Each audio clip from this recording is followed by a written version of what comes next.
That's fine. That's fine. That's fine. Sorry, the camera. It's fine.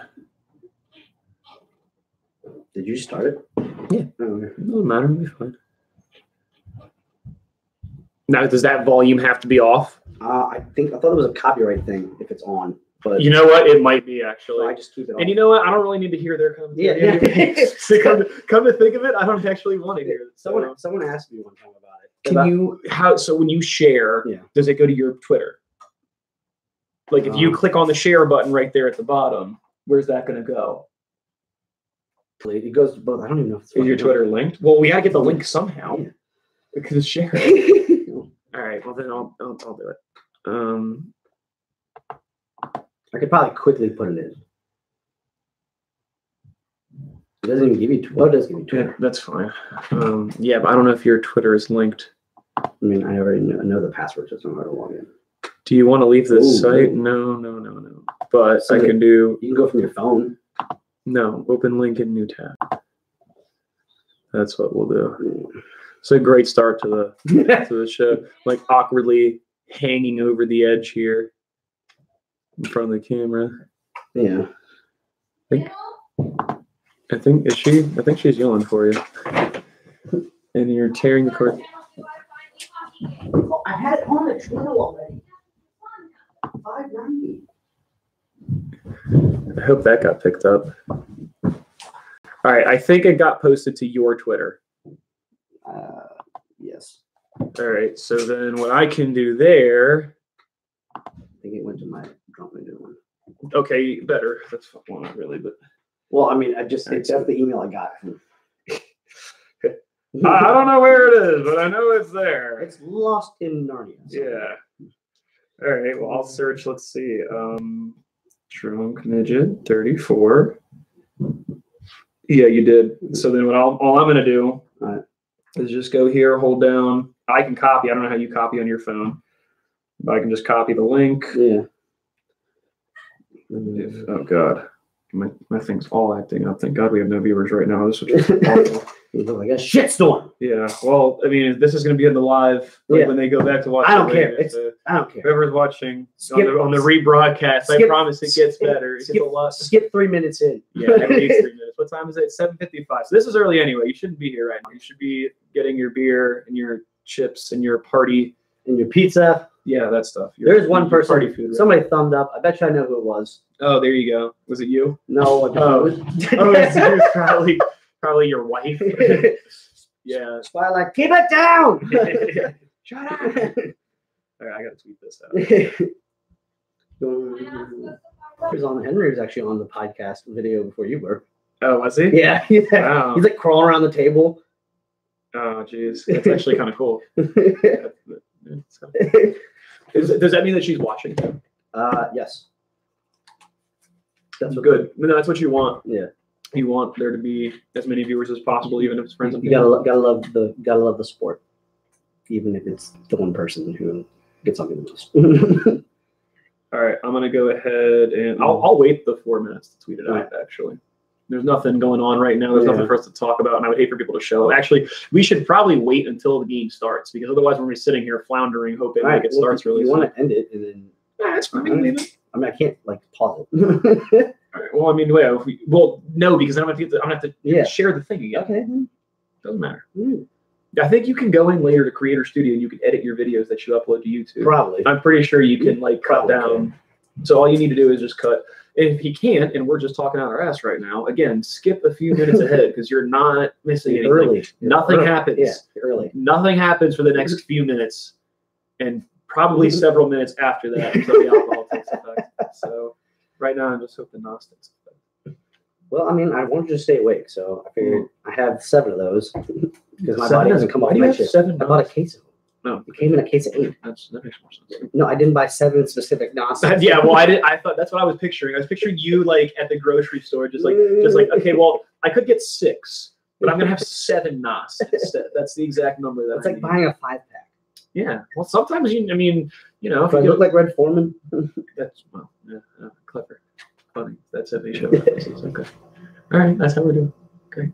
Oh, the last time Mikey was on, he tried to go full pun on any Caps players you could think. No puns, please. Well, I won't be. I'm not very punny, so it won't be me. I say no puns, but I know that if anything, I would like to be the one throwing them out there. You probably will, regardless. Yeah. All right. Well, there is nothing going on. The game doesn't start yet. So I'll tell you what. This is my chance to get my cigarette in because once this thing goes live, I want to be here pretty much the whole time except for bathroom breaks. All right. So. Yep. Hurry up! Don't knock over this like I almost did. No. I actually look where I'm walking. And you also don't take your fucking shoes off in my house either. No. I have a child now, sir. What's going to happen? He could choke on whatever you bring in my house. No. Yeah. As I say, we had a phone charger. Was like, oh, you people don't use iPhones. Yeah. Yeah, we use good phones. You're not like the rest of America. We use good phones. We use. Fancy battery life. Because we don't like battery life, Pizer. Sorry. Literally the only reason. 2 minutes. Okay, you're not wrong. Is anybody else's dog poop shit on the patio? My dog likes to shit and piss on the patio for some reason. Not a full backyard, but I would say a third of a backyard normally. And our dog, for some reason, doesn't like to shit out there in the grass. Like, no. This slate is excellent to shit on and piss, by the way. So it just makes the backyard smell real great. I hope anybody else's dog does the same thing. So, the same kind of shit I have to go through.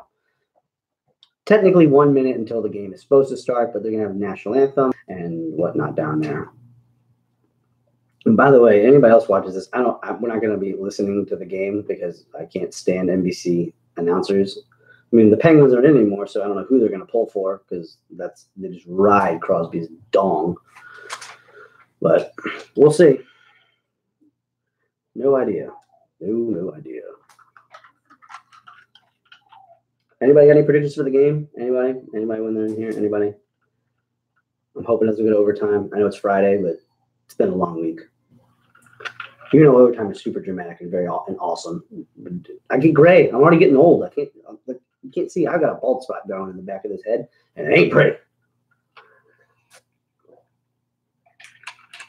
But we'll see. We'll definitely see.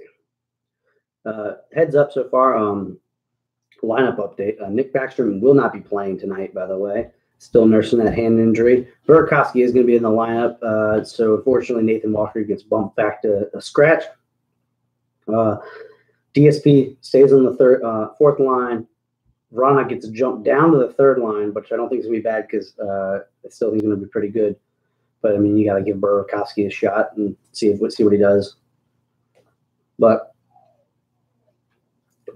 I think Kucherov worries me the most. And when Pizer comes back, we'll talk about this some more. But I mean, I'm nervous. I like it. It's like a nervous energy, but I love it because I have no idea what's going to happen. I mean, I haven't seen them this far since I was 13 years old. Literally 20 years ago, I was 13. Living in a townhouse, Montgomery Village, and I mean, the Caps are here. So I mean, it's nervous energy, and it's awesome nervous energy. But I'm pretty sure any DP sports fan is loving this right now. You just have to be. But I don't know. It's gonna be. Oh, thank God I'm not listening to this game. Mike Milbury's doing the commentary. Thank the Lord. What do we do with Rocky?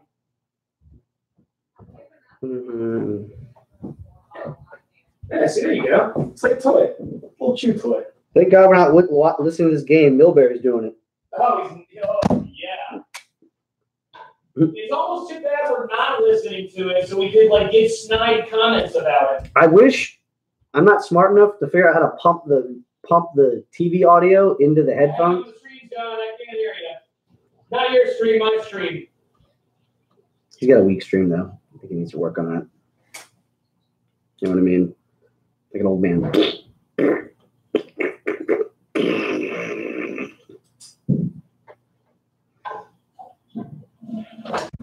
All right, we're good. What were you saying? That your stream's weak. You need to work on your stream. Oh, you wanted to look at my stream. You want to look at my stream. No, I just said it sounded weak. Oh yeah, no, it wasn't a very strong one. It was just one that was getting out of the way. I either broke the seal or I just prepared myself for like the long haul. One or the other, I'm not sure. Well, I was saying upstairs that one, thank God that we're not, that you just said, or maybe that Millbury's doing this game, and I said, unfortunately, I'm not smart enough to be able to pump the TV audio into the soundboard so we could hear it and then comment on it. But, oh, we'll figure that out. Yeah, but I'm pretty sure for the future, because there's a few things that we should do. We need to figure out how to use XSplit a little bit, because then that's how we'll be able to change the camera, because everything's mirrored, and this is always how webcams are for some reason. They're always mirrored. There's a reason. I don't remember why. But basically, yeah. Or actually, no, I think I know why. I think it's because I learned this in school. I think it has something to do with the fact, like, when you take a picture with a camera, it shows in reverse, and like the camera itself, or during the development processes when it turns it around or something like that. I don't know. There's something that happens with like the process of it. As hi Karen, hey, you know, I was doing an educational thing and you just ruined it. I was, and you should be like be encouraging this, that we're trying to educate on how cameras work, and instead you're just like. By the way, I was also really encouraging to the Dan was going to tell me before y'all started. Hey, by the way, can you bring some plates, please? Yeah. Thank you. That's nice. But no, I figured you'd be the one that could help me with it. No, we'll figure it out. We need to use XSplit, and then we'll use something called Streamlabs too, which can make it so we can actually put things up like on here, like so when somebody subscribes, it can like pop up like so and so is subscribed to your channel. Be like, hey, thanks for hitting the subscribe button. I don't know if that does that on here. Some of these chats. My phone tells me that. Well, then that's good. So you should be paying attention to that during the game, just so like if somebody does, and we be like, hey, shout out. People love. The one time when we did this for what was it? Game 3 or 4, I can't remember the last one we did there. Somehow in the chat though, it just became randomly in the middle. We got asked like, "Are you Team Iron Man or Team Captain America?" And then it went down like a marble hole. Fine, who cares? No, it was funny because like half of everybody was. I think everybody was found. I think it was Iron Man. I think for some reason, maybe. And she was what, Team Cap? I think so. Those are the two teams, right? Yeah. I don't know who's on which. I have not kept up. I haven't seen a Spider-Man. Well, there you go. I haven't seen a comic book movie since the Amazing Spider-Man, the Andrew Garfield one. I have not seen Spider-Man was on Iron Man, by the way. He was on Team Iron Man. Yeah, I know he was. I saw that in the preview, but I'm trying to remember. As far as Captain America goes, we had like Ant-Man or something. He had Ant-Man. So he has Paul Rudd. He had Ant-Man. He had Dr. Dre. Don't care. Oh, did he have Papa Doc? No, that's Papa Doc. Yeah, he had Papa Doc. Yeah. This guy's an Avenger. His real name was Clarence. He had Elizabeth Olsen. Black Widow? No. Well, yeah, but he also had the Olsen twins' younger sister. I don't know. That's who Scarlet Witch is. Okay, so that helps me a little. I actually know who Scarlet Witch is. Okay. I don't know who the hell you're talking about. Well, you need to look up. She's hotter than the two twins. The two twins look like aliens now. I don't know what happened. They were cute back in the day. Well, Elizabeth looks like she actually has meat on her bones. No, well, no, it's not even that, dude. It's like, I don't want to be mean here, but they're just like, they look like aliens. Well, I mean, what happened? I'm no Mona Lisa, so well, go ahead. You're not. Well, I could say many, many things about you, but I just remember having a crush on you as a kid. Round's a shape. Yeah, round is a shape. Why did you? I said plates, not cupcakes. Well, no, hang on. Whoa, damn, let's not get upset here. There are cupcakes present. So tone it back a little bit. Karen, I appreciate your cupcakes. Thank you for bringing them out. I'll slap the shit out of you. Okay. Fine. Oh, okay, look, you can. I mean, if you play your cards right, maybe, all right? There are toys for that. Oh, damn. Those go back both ways, by the way. Well, I don't. Anyway, as if this couldn't get any more uncomfortable. All right, let's go ahead and let's tweet out the link. It's the same stream as before. You didn't start and stop it. No, because you said you would have to get it. No, that's fine. That's fine. I wanted to make sure because like I want to know like so if I click on this, is this going to work? Because I just tweeted it out. Hey, it does work. All right, retweet. Yeah, like and retweet, all that stuff. Oh, the Russian machine. Twitter's already going in. I can't like. Such homers. I'm sorry. Well, they are homers, but what do you expect? It's a homer blog. But it's like an over homer, though. It's like, come on. I feel like every sports town probably has some type of homer blog like that. It just so happens that ours is like the what's it called? The most vocal one that has to do with Capitals news. Someone once described this to me as what we've done sometimes as. I mean, it's not very big, but what I got described it to as, it's like the Junkies, but with swearing. Oh yeah, it's what I got told once. But not even just this, but like when we've done the Mount Rushmores, the first couple ones when it was just like audio. I got told it was literally. It was like listening to the Junkies. But I guess that's swearing. not. I guess that's not a bad. Well, no, but Not I mean, knows like the Junkies probably say like every now and then. I bet you they probably want to say something, but they can't. Yeah. Because well, you want to be something different anyway. We're not the Junkies. Well, I didn't. That's not what we're aspiring to be, but I mean, but we just actually are saying I think exactly what's on our minds instead of having. Well, that's having the to worry good about thing being censored. To say. Right. That's the good thing about doing it live on YouTube. So Yeah. you can say whatever you want. We just have to make sure we don't put the NHL audio in the background. No, that's why. all That's why it's on mute. Yeah. Well, yeah. Yeah. The only downside is that if there's a hit off screen that happens, we won't know because we won't hear it. You know, and it's not like Bufflin's playing in this game, so we won't feel it either. Oh my God! Do you remember when he grabbed this? Did you see when he grabbed the? I did. It was in the Predator series. Yeah. Yeah, he just grabbed two guys by the head and he was like wrestling Daddy's them down. here. Yeah, Daddy's home to break up the fight. All right, I'm gonna set my phone up here real quick so I can have the live Twitter going the whole time. I can Do you see want the everybody stand? freaking out. No, actually, I can set it up on my computer here just fine. Yeah. Okay. I mean, if you're offering, I mean, as long as you give me double Dutch rudder will be good. please don't. Please don't. That's disgusting. I said you give me one. I'm not giving you one. I don't want it. I don't want it from you. You would be giving it to me. I don't want to give you one. So that's enough of that. Can they drop this puck already? Or are they going to make us wait till 8:30? They'll probably, Was it no? What was, I think it was last year. No, I don't know. I'm trying to remember. There was something last year. There was an announcer who lost it. I don't remember if it was for. Was it hockey or was it baseball? It was Colorado. I think it was like these 8:45 puck drops. 8:42. He was very specific that it was 8:42. He was sick of the 8:42 Okay, puck so drops. let me ask you something before we get into the game because Yeah. we'll just be talking about the game. Mike Wilbon said. Oh yeah. Said that said not the Caps specifically, but he said DC in general is a what did he say minor league sports minor league town. Sports town because of how excited we all got over the Caps beating Pittsburgh. Right. I think that was his whole point too, is the fact that it's a minor league sports town because they're because in his mind all he saw was the celebration, which is fair. I mean, I saw it on Twitter. I was part of it. I know I was part of the crazy celebration, like acting like we won the cup. And for us, I mean, you know, like it was a huge deal. We'd never seen that before. Yeah. I'd never seen it before. As far as I knew, we'd never beaten the Penguins except the regular season. Like the regular season. 1994. Yeah. So I was 4. So as far as I'm concerned, we've never beaten the Penguins in the playoffs. I wasn't conscious. I don't remember anything from when I was 4 years old. Yeah. So it's a ridiculous statement to say. I mean, I understand why he was like apathetic. Yeah. About the Caps winning. It's funny because before that game, I was watching his show and him and Kornheiser were talking, and they were both like, they were both all on the Caps bandwagon at that point. But as soon as the game's over and they see the fans just be a little bit excited, they're like, "Oh, you're minor league sports." I mean, he didn't get too angry about it or anything like that. He didn't freak out, but I mean, it was unwarranted. Yeah, I mean, I feel like it almost was like, why are you so excited for just to get to the championship? Well, if you lived here, you've had to watch this team specifically. Dude, it's not even that, man. It's the Nationals. Actually, the Skins. You said we haven't beaten the Pens since '94, but we haven't made no DC team has made it to the third round of any playoffs since '98, and that was when the Caps went to the cup that year. 0 for 14. Yes, not very good. What? I'm just. Did you fuck something up? Ooh, what? Oh no, you're putting your phone in his name. Yeah. Okay, that makes more sense. Where are you going? Yeah, you're mid thought, and they're like, "Oh shit, I gotta get up." And it was like 14 consecutive times as the Caps finally take the ice. Yeah. 14 consecutive times we'd lost, or 13. I'm sorry, that was the 14th, and thankfully we won. Yeah. So it was like, let it be known, nobody beats a DC sports team 14 times. Nobody does. Nobody makes me bleed my own blood. Yeah, exactly.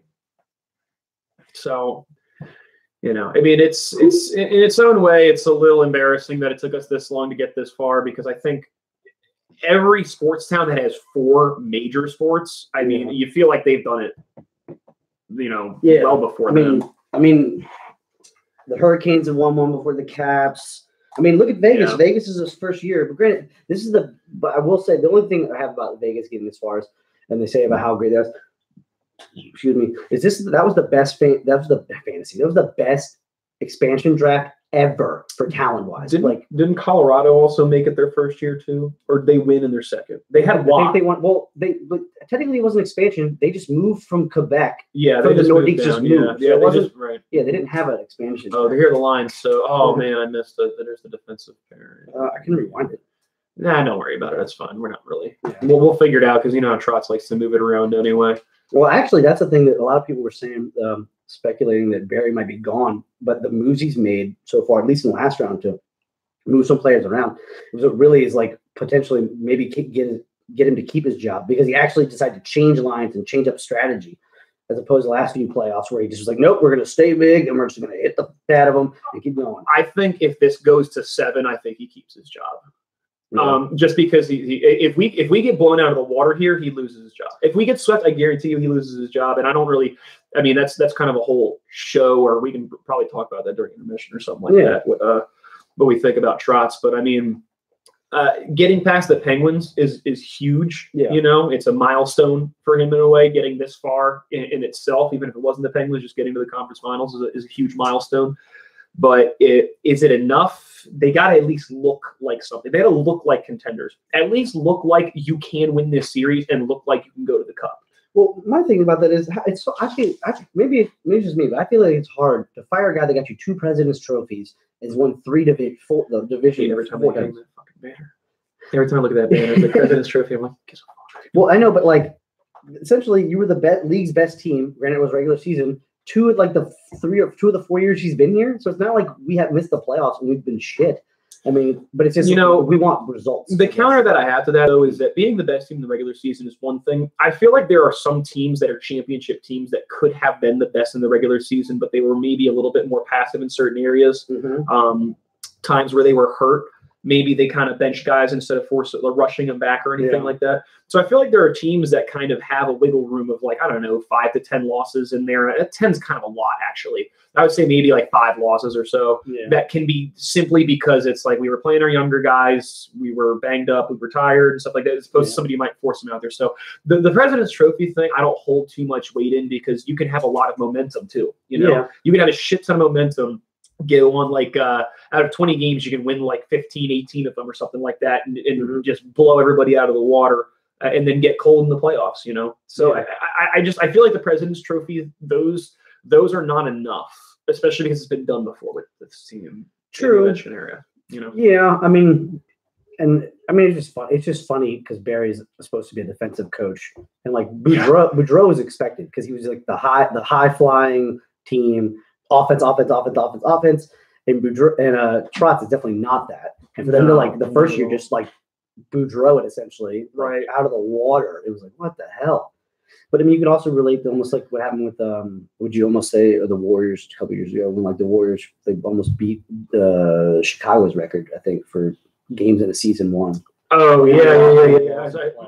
Yeah, I see what you're talking. Yeah, they lost LeBron the comeback, right? It was 3-1, down 3-1. Oh yeah, that was when Kyrie like went off. I think those 2 playoffs. Yeah, LeBron had the block. Yeah, you know the game saving block. Yeah, no, that would be like hands up. I was watching that game with him. He was one of the hosts here on Fender Knows Best. Yeah, he went a little crazy when LeBron made that block. Also, by the way, I don't know if some people maybe just whenever they join, but I don't know. Pizer's back. I don't know. You guys haven't seen him for about like 2-3 months, maybe or 4 almost. It's been a while. And he got real busy with life. So those people that somebody's like, who's that guy? Maybe, and then it's like, oh well, this is the guy he started it with us, and now he's back for the live show. But when the playoffs is over, he's gone again, possibly till the football season starts. Maybe. Yeah. Baseball season's hard, man. I'm a very casual baseball fan.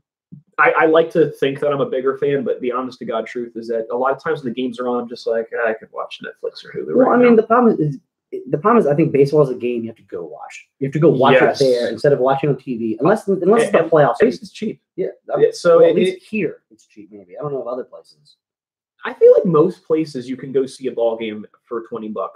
By yourself, like I'm saying, like per person, basically. Okay. You know, because I feel like if you puck drop, I feel like for most baseball games that you can get a nosebleed seat for around like anywhere between $10 to $15, and you can buy a hot dog and some water for free if you're lucky. I mean, there's a drinking fountain. There's something about going to a baseball game. You have like a hot dog and a beer, right? More importantly, there's a hockey game going on right now. So let's see. Let's see how this goes. I mean, last time I don't want to be Debbie Downer. If I say now, get out of the way, it will linger. But last time we played them in the playoffs, we got swept. So, yeah, I want to say that was like mid 2000s. Was that when that was? I mean, it was Boudreaux era, and I know I think- Mike Green was on the team, and I just know because Mike Green had the team's worst line change of his life, and we got scored on.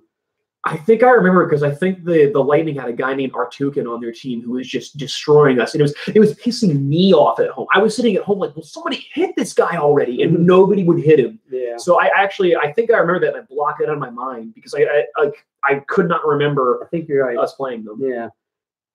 They definitely had LeCavier, I think, was playing. I don't think they had Stamkos St. was Louis. here yet. They had St. Louis. Yes. Yeah. Mm-hmm. Yeah. Oh, nice dump in. No. Kemney. Wow, Kemney's way up he's there. fast. Oh, take that shot. There's another like leave off we picked up the end instead of making a trade for like an old like third pairing defenseman, and we picked up the Kemney and Yerbeck. And Kemney's actually been surprisingly well. No, Kemney's been doing it. How much do you think they're going to have to pay John Carlson to keep him next year? I don't think they're going to be able to pay him enough to keep him. I don't think he's going to stay. I think he's going to walk and get a lot of money somewhere, unfortunately. I don't know. I think they ship Brooks. If it goes well, they ship Brooks. I mean, that's $5 They million. should, but it's like, who's going to take him? Who's going to take that contract? He's so expensive. Arizona. Mikey always says the Arizona because they have nothing. Yeah, So they might as well. have all the money they could take. Right. Yeah. Yeah. Well, that's the thing is you got to actually get them to take him. So well, true. we'll see what happens. So far, so good. Caps don't look like absolute trash out of the gate, but I have to say that they turned the puck over right in front of Holtman. That could have gone a lot better. It could have gone a lot worse. True. But I don't know. This hopefully. I mean, it looks like they're playing a little. Well, not as well as they were, but they're playing the stalemate game, kind of trying to against like they did against Pittsburgh. It's the beginning chess match, trying to figure out who's gonna. Plus, we'll have first change. We don't have last change either, so yeah. Well, the series. I mean, what I was listening to from everybody else that was talking about it seems like it's either going to be one that goes long or it's going to be over with really fast. Yeah. A lot of people have been saying that like the Lightning are going to dispose of the Caps really quickly, or the Caps are going to have a lot of fight and it's going to go to 7. Yeah. So I wouldn't be surprised if it was the go to 7 thing, and I do think the Caps can actually win this. We did. Unfortunately, I was busy, so I didn't get to do a preview podcast this round. Unfortunately, but no, everybody. I had picked Caps to go 7. I know everybody on. Did you pick them to win, or you just picked them to go to 7? I picked them to win in 7. Oh well, being a homer then. Well, no. Earlier when we did Columbus, and I just got picked because I was not being a homer. I said I could see Tampa and Winnipeg in the finals, and Winnipeg winning. Now, that might come true. and I will hate myself for it. But I was like, now I'm here, and you want to be right. I do want to be right, but also I have to say the way I've saw the Caps play against Pittsburgh, and if they do that, maybe because Tampa's a better version of Pittsburgh, technically. I think. Well, they have a much better defense work. Oh yeah, well, I mean you have what do you call it earlier? We have New York. It's the New York Rangers South basically. They got McDonough, they got Girardi. Miller. Yeah, I mean they Callahan. Oh, that's right. Callahan is on this team. Yeah, he blocks everything. Yeah, that's true. They're a very defensive based team, and then of course they have Victor Hedman, who is just a goddamn monster. So it's not easy. There's but that being said, I feel comfortable coming into this series. Not saying that I think that we're gonna just come in and dominate them, but Tampa Bay's never been a team that's really scared me. Regular season, playoffs. I know that our record against them is not the best, but this year we were 1-1-1 against them. Yeah. So I mean, the previous year before, I think we were either 1-2, and the year before that we were 3-0 against them, and that was the year I think they went to the finals. Was 2 years ago, maybe something like that. Yeah. So I mean, anything can happen. I mean, but they've been hot, and then they were hot before the deadline, and then they happened to pick up the second best defenseman in the NHL behind Victor Hedman, which is Ryan McDonough. I mean, defensively wise. Yeah. Well, they definitely made the right moves. I don't think that we did. I know we were trying really bad for Carlson, but I feel like we were going to break the bank if we somehow were able to get him. What I had heard back then was for Erik Karlsson, we would have to give up John Carlson and Orlov, and I think a pick. And we would have. That's breaking the bank way too much. And we would have. Well, he wouldn't have been a rental He wouldn't have been a rental, but no. But even so, then we lose our best defenseman and we lose our future. Yeah. You know, because Orlov is a sick guy. Like we just re-signed him, and he's actually doing much better. Like this is he's scoring and he's playing. This has been his career year in. Come on, Kuzi. Kuzi. Oh, right. And then Orpik lays in a hit. But is it bad that I thought they called it penalty. No, it's just an offside. Is it bad? What? I was going to say every time I see that hit now, I think Is it Let's Go Caps? Yeah, there we go. Yeah, Let's Go Caps. Yeah, every time I see a hit now, and I was like, first I saw 4. I didn't see it was like 44. I was like, oh, do not. Every time I like No, you're afraid it's gonna be Tom Wilson. Yeah, that's the point. You stutter so much. I'm just giving you shit. You're fine. No, it's it's kind of scary, and I'm always afraid every time I see a 4 fly in there too, because I'm like, oh God, please don't do anything illegal. We need you. When we lost Tom Wilson, I thought that it was going to be over. I really did. I thought that he was in their head. I thought he was the X factor in the Pittsburgh series. I thought for sure that as soon as he was out, we weren't going to have anybody to step up in his place. And then, of course, the young guys actually do. I thought Smith Pelly might be able to do it for a minute, but he did not at all. No. I remember that was the pop. Oh, God, this turnover. Get it out. Okay. I thought that Smith – I heard the Smith Pelly thing, and I was like, no way. I mean, I just don't think that he's just not talented enough, that's played with a high stick. Oh, they didn't call it. I thought they were going to call it. They should have called it because it was definitely played with a high stick. All right. Oh. But is it bad right there? It's a good offensive chance so far. Come on! Oh, she missed the spinorama. Yeah, not quite. Is it bad? I think Oshie played himself out of that play right there. Like instead of just putting it on net, he plays himself out of a lot of plays. He's having a weird year. His stats are very misleading. He looked like he had a lot better stats than he really did. He went on a huge scoring run at the end of the year that kind of got him a bunch of points and a bunch of goals. So Cap's keeping it in, getting forecheck pressure. They're looking good. Well, now this is interesting. I want to see how Burakovsky does come back from that hand. I'm assuming it's a wrist, but wrist or hand, one of those. But deflection wide. Yeah, we'll see. Kept me keeping it inside the blue line. Collins, another guy, just pulls the trigger and he's keeping. He's a good He's a good defensive guy for sure. Keeping pressure up though. I'm not really thinking of Connolly when I think of. I'm not thinking he's going to scoring. I mean, you saw his goal. It's funny because that was the kind of goal we needed in the playoffs. Was the goal that went off Patrick Hornquist's hand. And through when in that series, by the way, a lot of it felt like poetic justice in a way. The no goal thing. I was telling, I was talking to some people about that. I was like, this is what it feels like. Is this what it's like? Really? Is this what it's like to get a call that goes? Is this like our tuck rule? Yeah. I've never gotten one of those. As a DC sports fan, I've never been on the receiving end of one of those calls. Yeah. Now, we've never really had anyone. I mean, we've had some bad calls, don't get me wrong. Yeah. But I can't think of anything that stands out at the top of my head that was, super egregious where I felt like it ruined our whole season.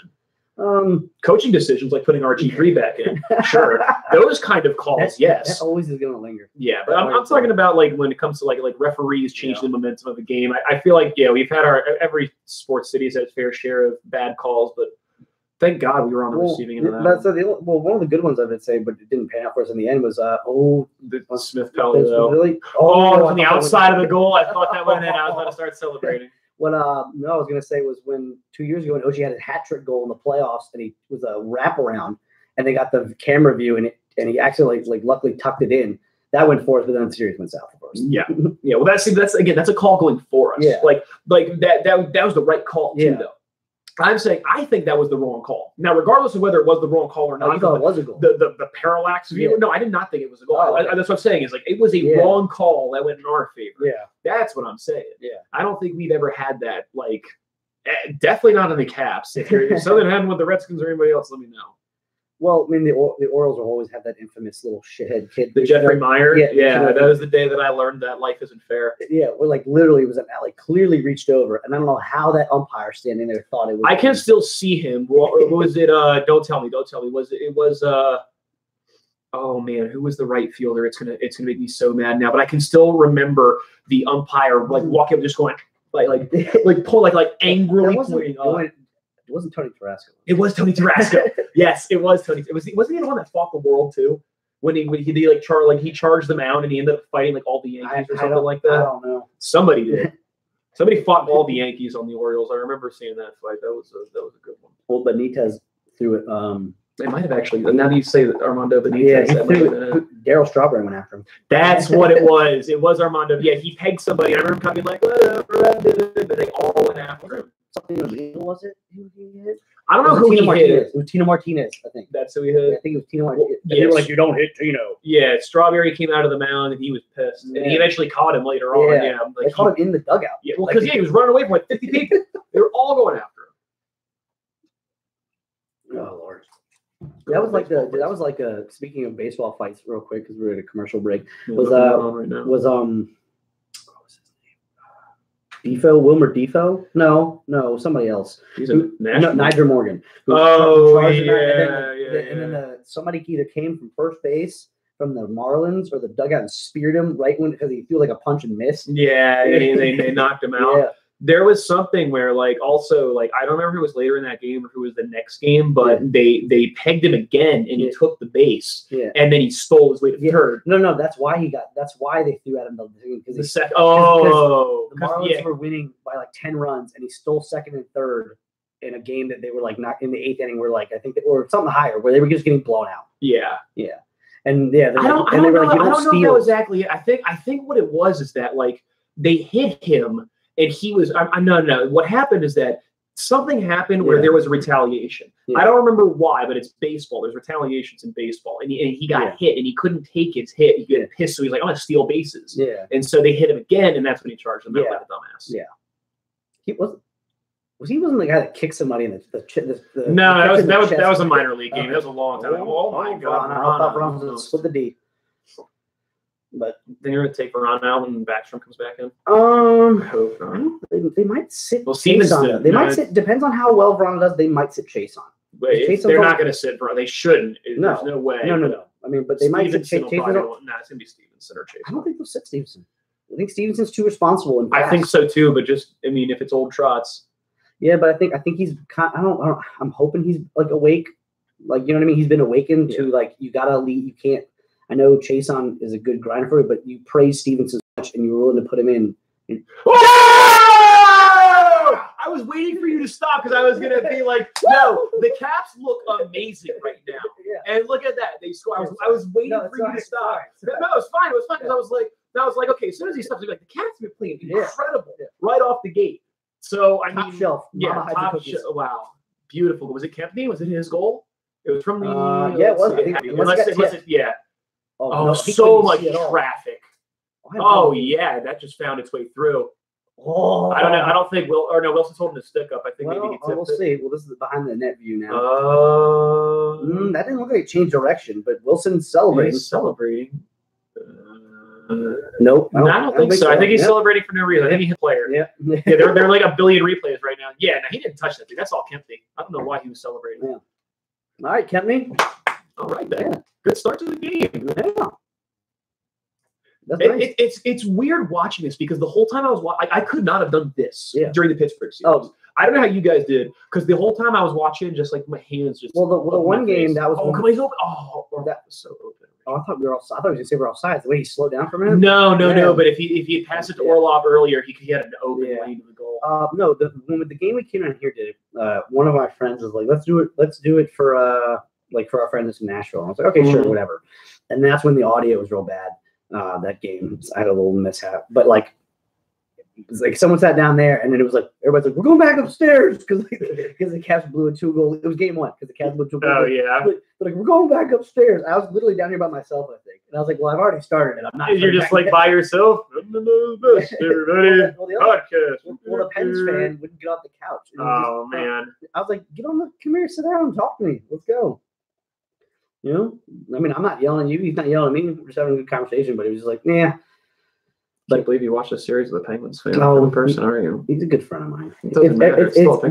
He at least he's not one of those friends that he's not like a shithead Pens fan. I'd say him and I at least have cordial conversations. We can see both sides of an argument, right? So it's not like he's not like Caps fucking suck. Yeah, no, at least he's kind of like a level-headed kind of. No, him and I, if we talk shit to each other, it's like friendly to banter, talk shit. It's not like some people are just like. It's not like if I was talking to a Cowboys fan and they just. No, I can't be friends with Cowboys fans. I just can't. Yeah, it's too much. Yeah, I can be friends with Penguins fans. I don't know why, but Cowboys fans. Some of them are usually level-headed. Usually, they say, oh, geez. So I've noticed so far the Cats have been doing a really good job. Every time they've come in, the curl to the outside, they've been coming in on the slot and then curling to the outside of the boards. It's worked every time. Tampa Bay has not adjusted to it. Well, every time we've come down and turned around in the zone the same exact way, and they're just letting us go. Well, let's see how we keep it up. John Cooper's a pretty good tactician. So right. I mean, it's one of those things, though. It's like when you figure out a team can't stop the run up the middle, you keep running that ball up the middle until they stop it. I mean, if we're to carry the puck in, we might as well just keep carrying it in the same way every time. Well, that puck's going into play. Oh no, it stayed in. Wow, that was crazy. That was, yeah, That was it crazy. was a Hail Mary. Well, it fluttered, so I thought it hit the back of the boards and fell down behind into the stands. It didn't. Yeah, it's a weird down. optical. Nope, he's up there. Yeah, but no, that curling outside is our board play. I'd say in the offensive zone has been really good. This series, actually, last series. Yeah, we shut down the boards a lot with them. We didn't give them a chance to keep going. Get out of the crease. All right, good job. All right, you know who else has been? He hasn't had a great playoffs, but at least the 2 games when he played for Backstrom was Eller. He did really well. Yeah. Yeah. No, Eller, that Danish twat's been doing awesome. I love him. Yeah, I got an autographed picture of him. Oh, nice. Isn't that the one? Yeah, I saw that picture. Yeah, it's in my room. Yeah. It's like, actually, I have a bunch of autograph cap shit. They got old Shayoni Morrison. Yeah, good old Shayoni. I have his stick. I used to use for inline. Oh, for old Shayoni? Mm-hmm. That's nice. Yeah. Yep. God damn, has Tampa even had a shot yet? They've had a couple, but it doesn't feel like it. It doesn't feel like. I mean, we've been dominating all. Yeah. All. They had a first couple. Ooh, good. Nice try. Yeah. I mean, they're just keep throwing it at the net. See, I feel like the Caps are playing differently, almost as if like they've slayed their dragon and now they're able to play hockey and have fun and do their own thing. Well, it feels like different hockey so far. So far, let's hope we can just keep it up. Right. I mean, because it is the first period. How many times have we seen the Caps where in like the first period they started off really good and they come out in the second one and they lay an egg. The second period is not a good period. No, it never has been. But if they could like beat that right now, that would be insane. It'd be huge if they could somehow definitely. Wow, as Obi tears through everybody. Actually, also that was another thing I was thinking of why I wasn't as scared about this series because half the Rangers are on this team. We know we can beat the Rangers. We've beaten the Rangers in the playoffs. Now, we've lost to the Rangers in the playoffs before. I know. I'm well aware of that. But I'm saying is that it's been tried and tested. We know we can beat the Rangers in the playoffs. So we can beat McDonough. We can beat Girardi and Callahan sometimes. Yeah, and Miller. Yeah, he's not really that big of a deal. I mean, he's actually – he's nobody. I mean, he's faster than the other two. Yeah. It's because they're old. That's not – it's not their fault. They're old as shit. He tried to beat a 5-hole. Not quite. Vasilevsky. But doesn't his name sound like some kind of like lip balm? They have one shot on goal. Yeah, one shot on goal. And it was a scary one too. Yeah, it was. Yes, it does sound like a lip balm though. 8:21 in, so or 8:21 left. So we're already halfway through the first period. And so far, pretty good. Yeah. No, it's actually pretty good so far. Just if we keep the board play up, at least in their zone. And you know what I noticed last period against the Cats? I'd say we Penguins then last year. We gap controlled the Penguins really well. Like we didn't allow them to get those split like Orpik and Shattenkirk last year. They're just too far wide. And we did that to Letang and them. Yeah. We made them go wider. True. But it's it had to change something. If they play anything like they did last year, we weren't going to win. Oh, yeah. I don't think the Penguins team that we beat this year was as good as the team last year either. But at the same time, I mean, they didn't have. We weren't as good either. True. So I mean, actually, our team last year was more talented. But I shouldn't say good. Good's not the right word. Obviously, if they're good because they've gotten this far, but the talent level. I mean, when you saw the Shattenkirk trade, I think everybody thought the Caps were just going for broke. Yeah, they're literally going for broke. They're selling everything. They're making every move they can. And then when he just played as awful as he did, I mean, I felt so disrespected. Matt just messaged and said kept me finally getting on the board. That's right, Matt. Right. Well, that's his first playoff goal. True. Right. Yeah. With us, I thought he's had some assists. He had a goal, but he got deflected. I think early in one of the series before. But you said point. You said 8 point. Point. True. You said the Caps starting a minute ago. You said the Caps starting well, finishing bad. Well, they gave up two different like game 1 and 2 of Columbus. They gave up the 2 goal. They gave up 1-2 goal lead in game 1. They gave up 2 goal leads in game 2. And then in game 1 of the Penguins, we gave up a 2-goal lead. Yeah. So I think there was a few different times in games we won, though, where we were ahead by a lot and we kind of squandered the lead a little bit, So it's no reason to celebrate yet. Again, it's a nice hot start. But, I mean, remember, what was the first game against the Penguins? Kuznetsov scored right away? Or was it game 2 against the Penguins? No, it was game 1. He scored in the first 10 seconds. Yeah, he scored in the first 10 seconds. And then, we know what happened after that. And then game 2, Obi scored in the first 45 seconds. Yeah. So it doesn't mean anything to get a hot start. It's nice, Well, I mean, but it matters what happens after that. Yeah, well, it's definitely better to get a goal first. I feel like. Oh yeah, you don't want to play from behind. Well, Who wants to play? And that was the one thing that Tortorella said that was very difficult about playing us was that to chase us almost the whole series. Even when they won games, they still had to chase us down. Right, They didn't it's even tiring. lead, really. Yeah, it's tiring to have to always be chasing and always have to come back. I'm sure it gets the adrenaline pumping, but at the end of the game, if you're the team that was working harder all the way through, you're going to tire out a lot quicker. Oh yeah, definitely. It's where momentum comes into play. Which team has more momentum, who's going to be able to last a bit longer. Yeah, but I'm still liking so far. We've only given up one shot, maybe two shots, if that still, and we just beat an icing out, probably most likely right there. No, we did. Jason's still fighting for it. Yeah, no, but I'm saying pretty sure if he hadn't got on a horse, we would have been icing because it definitely was on our side of center. Right. But yeah, this is what we did last couple games against the Pens, and just show there's a lot of grinding board work. I mean, we got Stamkos wheeling a deal. Oh, good, nice. Oh, Stamkos is so good. Stick check, yeah. Him and Kucherov scared the fuck out of me. Yeah. I mean, I'm not a fan of having to play against either of those guys. I don't think most people are. But to be fair, there's a lot of guys on their team that scare me. I mean, they just pulled up the missed shots, and we still have more of those than them. I think it's just because we've taken so many more. Oh, good one time, right on his leg. Oh, weird. Nobody on the other side. But that's one thing. Also, they're throwing pucks at the net. Yep. Just keep throwing them at the net. And I think that's one of the good things we did against Murray as well too, is that we were constantly just throwing pucks at the net. And his glove was notoriously bad. I mean, he was bobbling everything. He bobbled everything that came his way. It's terrible. Yeah. Definitely, it was not good. And then I think he started getting conscious about it, and so then that's when Kuzi opened up 5-hole 2 games in a row.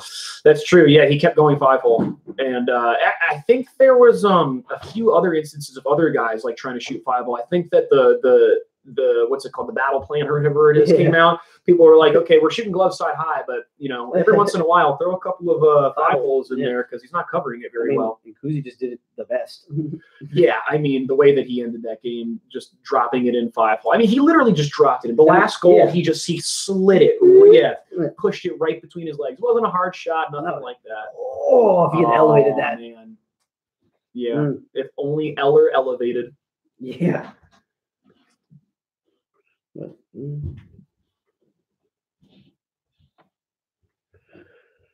We've definitely got Vasilevsky up against the ropes, though. He's scrambling right now. We need to keep this pressure on him. If we can keep him rattled like this, it'll be a good way to start the series. Oh yeah, definitely. The only thing that I've asked for is that the Caps split in that's usually what you only usually ask of your away team is to split. I guess it's not a unique thing to ask for sure. Well, I mean, it definitely helps you in the ice because technically they've given up home ice if they lose the one game at home. Exactly, yeah. Because now if you're the away team for most of the series, all you have to do in theory is win once on their ice. So as long as you can pull one of those out, oh God, there's a lot of traffic in front of the net freaking me out right now. The Caps have been like road warriors so far. They've been killing it on the road. 5-1 on the road. Yeah, so I mean, all right, get him out of there. Yeah, there you go. There you go. Get him out of there. Defend your crease. I like how this series is starting. Oh yeah. Oh, they give Connor a penalty. They give him a penalty. Oh, don't go to commercial right now. We need to figure out what's going on. We don't have sound, guys. Did you really want to listen to Milbury? No, I don't. Oh God, no, I don't want to. And Doc Emmerich? I mean, Doc's not the worst, but yeah, true. Of everything wrong with NBC, Doc is not the thing that I'm most worried about. Oh, really? Yeah. So, or I'm most upset about. What most upsets you about NBC while we're commercial? Oh, Mike Milbury. Just Mike Milbury? Just Mike Milbury. What about Pierre McGuire? Pierre McGuire is also terrible. They both suck. Well, it's funny. So I was like, where you were outside, I was like, I don't know who they're gonna announce for now, since the Penguins aren't in it, right? And they can't be like Crosby. The only person I feel like on there, well, Eddie even is slightly a Pens guy because he coached them, but I think Roenick is like the only one like openly I think like pulls for Ovi. Right. Yeah. Well, I mean, I don't have a problem with people having bias. I have a problem when they show it as often as they do. Yeah. It's one thing to like call a game and kind of lean a little bit one way, but it's just so obvious. I mean, when they talked about like the Caps when they scored at certain points or where they did something good, they sounded like they had just been shot. You know, like when somebody, oh man, I don't remember who, somebody scored. It wasn't Kuznetsov's goal in Game 7, but there was a goal where it sounded like somebody had taken out Pierre Maguire's dog and shot it right in front of his face. He looked like, or sounded like, the most downtrodden man ever because we scored a goal. It's just like, dude, at least like hide your bias a little bit, because Doc is out there like score, freaking out, and Pierre's like, I can't believe the Penguins let this one go. They let them go right up the middle there, and they just scored. I can't believe the Penguins let that happen. It's crazy. Oh well, I guess the Caps win this one. Like, I noticed there was one thing I noticed that was funny was the astronaut. If you listen to like whenever the Pens would score, you'd be like score. Yeah. You listen to the Caps, you'd be like score. Yeah. But again, I don't think Docs were that bad.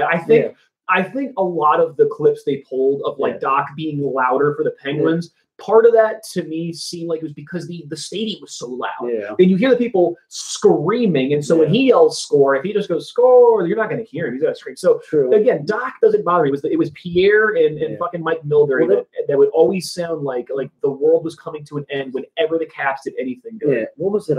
Was it Game 5 when Archie Fitzpatrick says that he's lost a lot of respect for Tampa Bay. Why have you lost a lot of respect for Tampa Bay? I gotta know that. Yeah, let us know. Maybe there's something going on in the commentary that we don't know, because we don't have the sound. So maybe there's some. No, they didn't give Conacher a penalty like I thought they had. It looked like they were giving, or they might have given offsetting. Maybe. Yeah, I can't see the box. It doesn't look like, you just see a head in the box. It did look like he was sending him to the box. Maybe he was just telling him to get off the ice or something. I don't know. One or the other. But oh no, I was gonna say when Get had that inside out move on Orlov, and then Crosby had the one timer. Pierre Maguire literally is like, inside out, stick it, right when Crosby he was like, jeez. I was like, almost like telling him what to do while he's out there. Was like, there you go, Wilson. Yeah. There you go, Wilson. Dig that one out. It's like top line out there. Someone was telling me on X Factor the other day that he's any 50-50 hit he gets, they're going to suspend him. I was like, oh my god. Well, are you talking about the Wilson thing? That I've kind of relented to the letter of the law. It's kind of like the catch rule thing. Yeah. Like when it's like, I know that 10 years ago that was a catch, but now when they got rid of JT Brown. That's okay. That's fair enough to lose respect for him for that. Yeah. I don't have respect for him for a lot of different reasons, but that is a good one. I'll give you that. Yeah. I forgot what I was talking about. It's probably, I don't know, it was probably Pierre Maguire or something. Yeah, we were talking about how shitty the announcers are, so it really doesn't matter. Yeah. We could go in on that all day. Bouncing. Wow. All right, Chase on, shrug him off. Is it bad? I hate when I see that sometimes when they just throw it on the net and the camera doesn't pick it up fast enough. I'm like, who are you throwing it to? I noticed that a lot last series. The camera is having a hard time keeping up with the puck. Yeah. I don't know if that's just from the pregame jitters or what. Even the cameraman's got jitters. Yeah. I would be too if you were trying to make sure that you didn't screw up. Because I get when the puck comes this way. It's see when it's up against the boards. So far, shots. Last time I checked was 1. There it is. It's 8-2. 8-2. We have 8 shots. They have 2 shots, and puck just went out of play. So we are going to get a face-off here. So definitely still dominated by us. Oh, Preakness. That's this weekend, isn't it? Yeah, I think. Oh no, it's this weekend or next. I don't want to. No, it's next weekend. So you're good. So your show, by the way, I do have a show tomorrow. Yeah. Where is it again? Somewhere in Baltimore. Chesapeake something. Chesapeake. I don't know. I just show up to the shows. We are playing a show tomorrow though. Well. Oh, thank God! A short commercial. We're back. I hate long commerosals. You're fine. Just like were you playing like something Chesapeake Arts Center? I got a show tomorrow. Chesapeake Arts Center that doesn't really matter. Nobody's here to listen to me talk about my band. They're here to listen to us either grieve or celebrate over the Caps. And so far, nothing to grieve about. I don't have any complaints yet. I don't have no. Oh, I know. I was talking about Wilson earlier. Oh yeah. Letter of the law, catch rule. That's what it was. Yeah, that's what it is. Wow. That I see Killorn. Yeah. Killorn tangled hits on the icing call. All right, that'll be right. But yeah, no. When it comes to Wilson's hit, what bothered me about it, it's not necessarily that it was that the hit was illegal, because yes, by the letter of the law, the hit was technically illegal. Yeah. It doesn't matter that he's big; he got a big guy penalty. It happens. But what was annoying was the fact that the NHL, determined on the NHL official, the officials and the official from the NHL said it was a legal hit. But then you want to go back and say that it's an illegal hit because of what happened to the guy with his broken jaw and with a concussion. Okay, you know what? Then fair. Then yes, he should get a fine of something. And that's what they told him. They called the caps up and they said, Wilson's going to get a fine for his illegal hit. And they were like, okay. Then suddenly the next morning, they're like, oh, by the way, it's a hearing now. Yeah. And oh, by the way, he's suspended. Yeah. It went from legal hit to a fine to a hearing to a suspension. And it's just like over the course of less than 12 hours. And it was like, how are we getting, how did this change so much? I treated, go ahead, sorry. No, I didn't have anything. Oh, wow. Stamkos really just undressed everybody. But yeah, there's going to be a penalty on that. Unfortunately, I think it's a smart penalty right there. It was a smart penalty to take, but Stamkos just undressed everybody on the ice. But I treat it like is the Duke rule, essentially. The Duke rule? So if any but team that plays Duke in basketball, most likely Duke's going to get every call against you. Oh, yeah. They just kind of get the benefit of the doubt. Yeah. So so because it was the Penguins and because he got hurt, it was a penalty. I mean, it was a penalty, but they had to do something because they didn't call a penalty. And I think that's where the fine would have been okay. But I think that because it's the Penguins, it's not a conspiracy theory because when you think about it from the broadcasting standpoint, from the media standpoint, the Penguins being in the series is better for them because they probably have the biggest pull in the NHL in terms of viewership across America, I would assume, especially because of how many cups they've won recently. Winning brings in fans. It's true. That's just how it works, you know? So I wouldn't be surprised if, they're a little bit more biased towards the Penguins at the end of the day. Yeah. But it's over. It doesn't matter. That series is done. I don't know anybody who's more biased towards Tampa Bay over anybody, but we are on the penalty kill right now. This is Caps going up against Tampa Bay's the number one penalty kill in the playoffs. So, power play in the playoffs so far, not penalty kill. We did have the number one for a little bit. It's still a little bit. We're still like 3 still. Yeah, we're still pretty good, but our penalty kill is like 6 or 7, so it's not horrible. Well, there's only 6 teams though. But they don't reset it though. Oh, okay. I don't think it resets. I thought for a second there you're like, well, our penalty kill's 6, so it's not bad. I'm like, there's 4 teams left. So are we double bad? We're so bad that we're not even ranked. Oh, that was bad. They did not score though. No, over the net. Jesus Still in Christ. play. I highly suggest anybody who just joined the stream, thank you for joining. You have the game on in the background because obviously we can't have the audio playing. We don't have the expressed written consent of the NHL and NBC. So plus he like sue the shit out of me. Yeah, I don't have fuck you money. I don't even have screw you money. So I'm not trying to get sued over something stupid. And if you're watching it on stream, we might be a little bit ahead of you, but I'm sure you'll. Yeah, I'm not apologizing. You should be watching on stream. Pay for cable. Oh, well, all right. So Matt and Fallon, sorry. What? They have cable, but they don't have the sports package, so they have to stream it. Oh my god.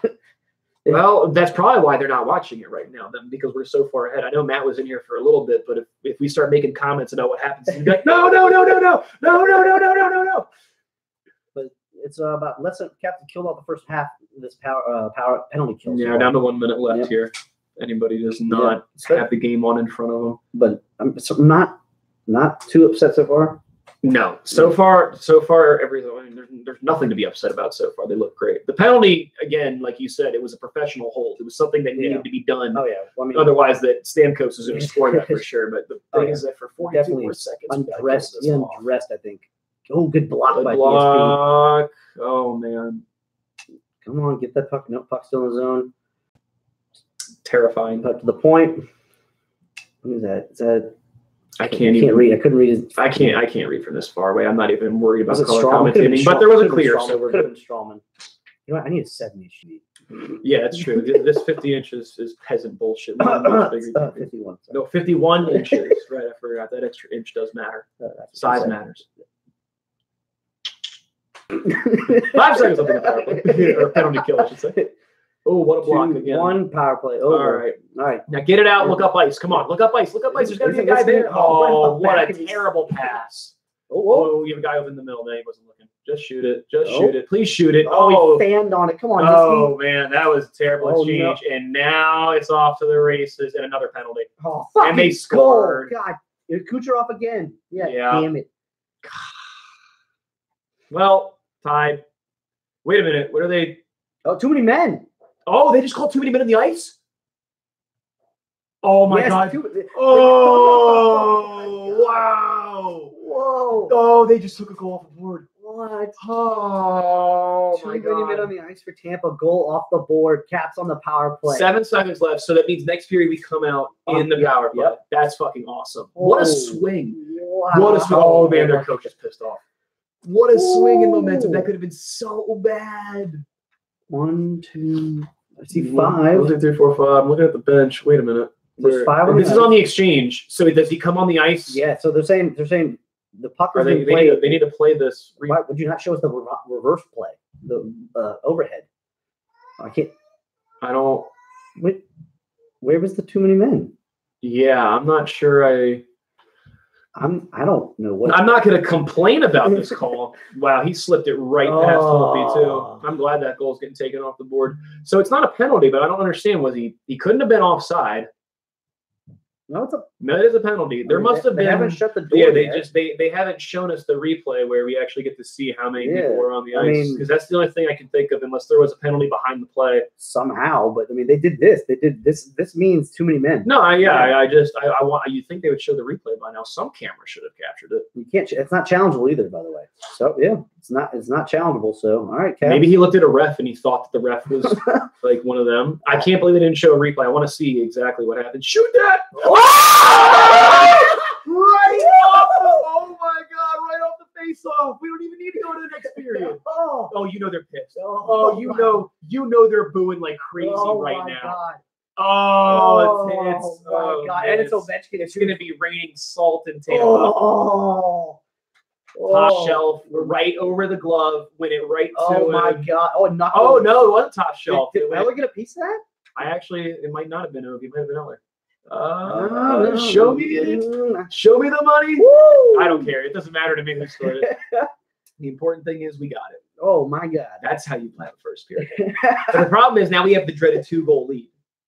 Yeah, I mean we do, but I mean it's always good to score in the last minute of the game, period 2. Yeah, that's true. Is that a superstition also? No, you're just saying that it's good. That's that's what everybody says. It's always good to score either in the first minute or the end of the game. All right, here we go. First period over. Good first period. I hope during intermission they actually show me a replay of where just because it's over now, but it doesn't matter. Yeah, but I would like to actually see. Exactly. Pierre's going to be griping about it. Mm-hmm. I mean, if I had the audio on, I'd probably hear Pierre McGuire. I'm like, yeah, no, he'd be freaking out right about now. Yeah. All right, so there we go. 1 period in the books. For those of you that have come through, thanks for sticking around. We appreciate it. Did anybody subscribe? Nope. At all? No subscribers? All right, that's fine. Well, we still got some viewers. That's cool. Mm-hmm. Kind of the chill part here. Just sit around and bullshit for a bit. Actually, I can finally get back to tweeting. No, I'm not going to do that, but still. You do it if you want. I might crack open a beer soon. Actually, I was about to ask. You should definitely crack open some beers. You got legs right there? Yeah, but I want you to get it. No, I got to get it. Because I don't want to get up. It's my house. I don't want to get up. Exactly. I'm the guest. You're supposed to treat your guests well. Fine, I'll get mine. No. That's fine. It's really far away, you know. Oh, I'm sorry. You had to lean. It's in the door. Probably farthest in. Nope. That's not it? Wait. It is. Is that what you wanted? Hell yeah. Fucking land shark. Oh, sitting down. All right. I thought I had a different chair. I'm sorry if that's uncomfortable. No, this is not. This is fine. Compared to what I've been doing all day at work, this is absolutely nothing. What was work like? Did you replace any boilers? No, I didn't replace any boilers today. I did replace a toilet today. I had to go fishing into one. I don't know what it was. Someone was inside the toilet that I couldn't pull out, so I had to replace it. Interesting. I actually broke a tool trying to get it, whatever it was, out of the toilet. What? It's not broken, but like basically there's something called an auger. I call it like the poo screw. Mm-hmm. So it just kind of goes in and it wraps around stuff. Whatever was in there, I couldn't pull it out. I was yanking on it. I stretched the cord, like the coil out. Yeah, I stretched it like an extra 3 feet. So damn. Yeah. Nate Diaz. What? Oh, God damn, I hate that. That's so dumb. Oh, I think you just said Nate Diaz calls out GSP. Come on.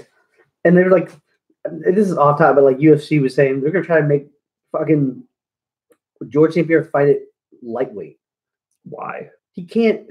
He fought at 170, and then he was like, I don't think I can make 170, so I'll go to 185. So now I'm going to go to 155, and he walks around like at 190. I mean, and he's old. GSP's career is done. Yeah. His career is done. If he ever fights at that low, he'd have to be emaciated. Yeah. He'd have to take off like layers of his body. to make that weight. Yeah. Just chop off appendages real quick. Give him a prosthetic arm so he can make 150. Yeah. It's like 40 pounds. The guy's huge. Yeah. You know how much weight? That's like if I drop down to that weight. That'd be skin and bones. It's 6 foot 150. Fucking die.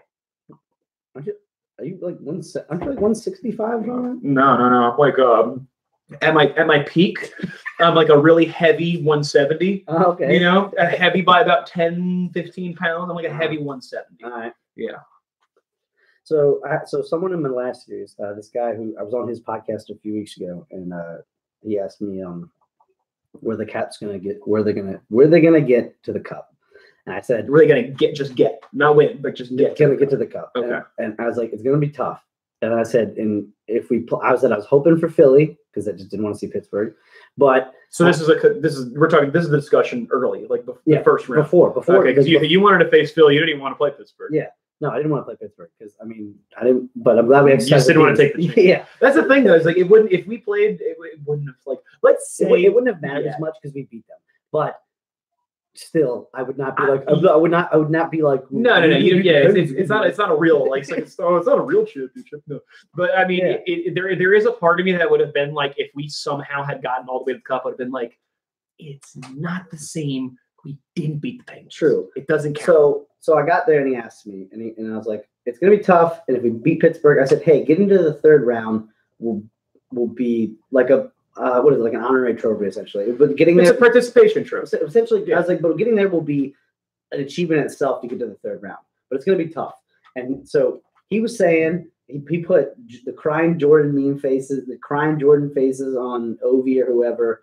Like after game 2, it's like they're done. It's a wrap sitting in the basement, whatever. And it's just like, it's not over yet. Keep the faith. Just keep the faith. And we just all I said to him. And so the next round against the Penguins, same thing. When we were down and keep the faith. Just keep the faith. And it's okay to believe. That's the new hashtag, by the way, on Twitter. It's okay to believe. What? Which you know what? It makes sense that that's a hashtag for the Cavs because there's a lot of people who just like don't.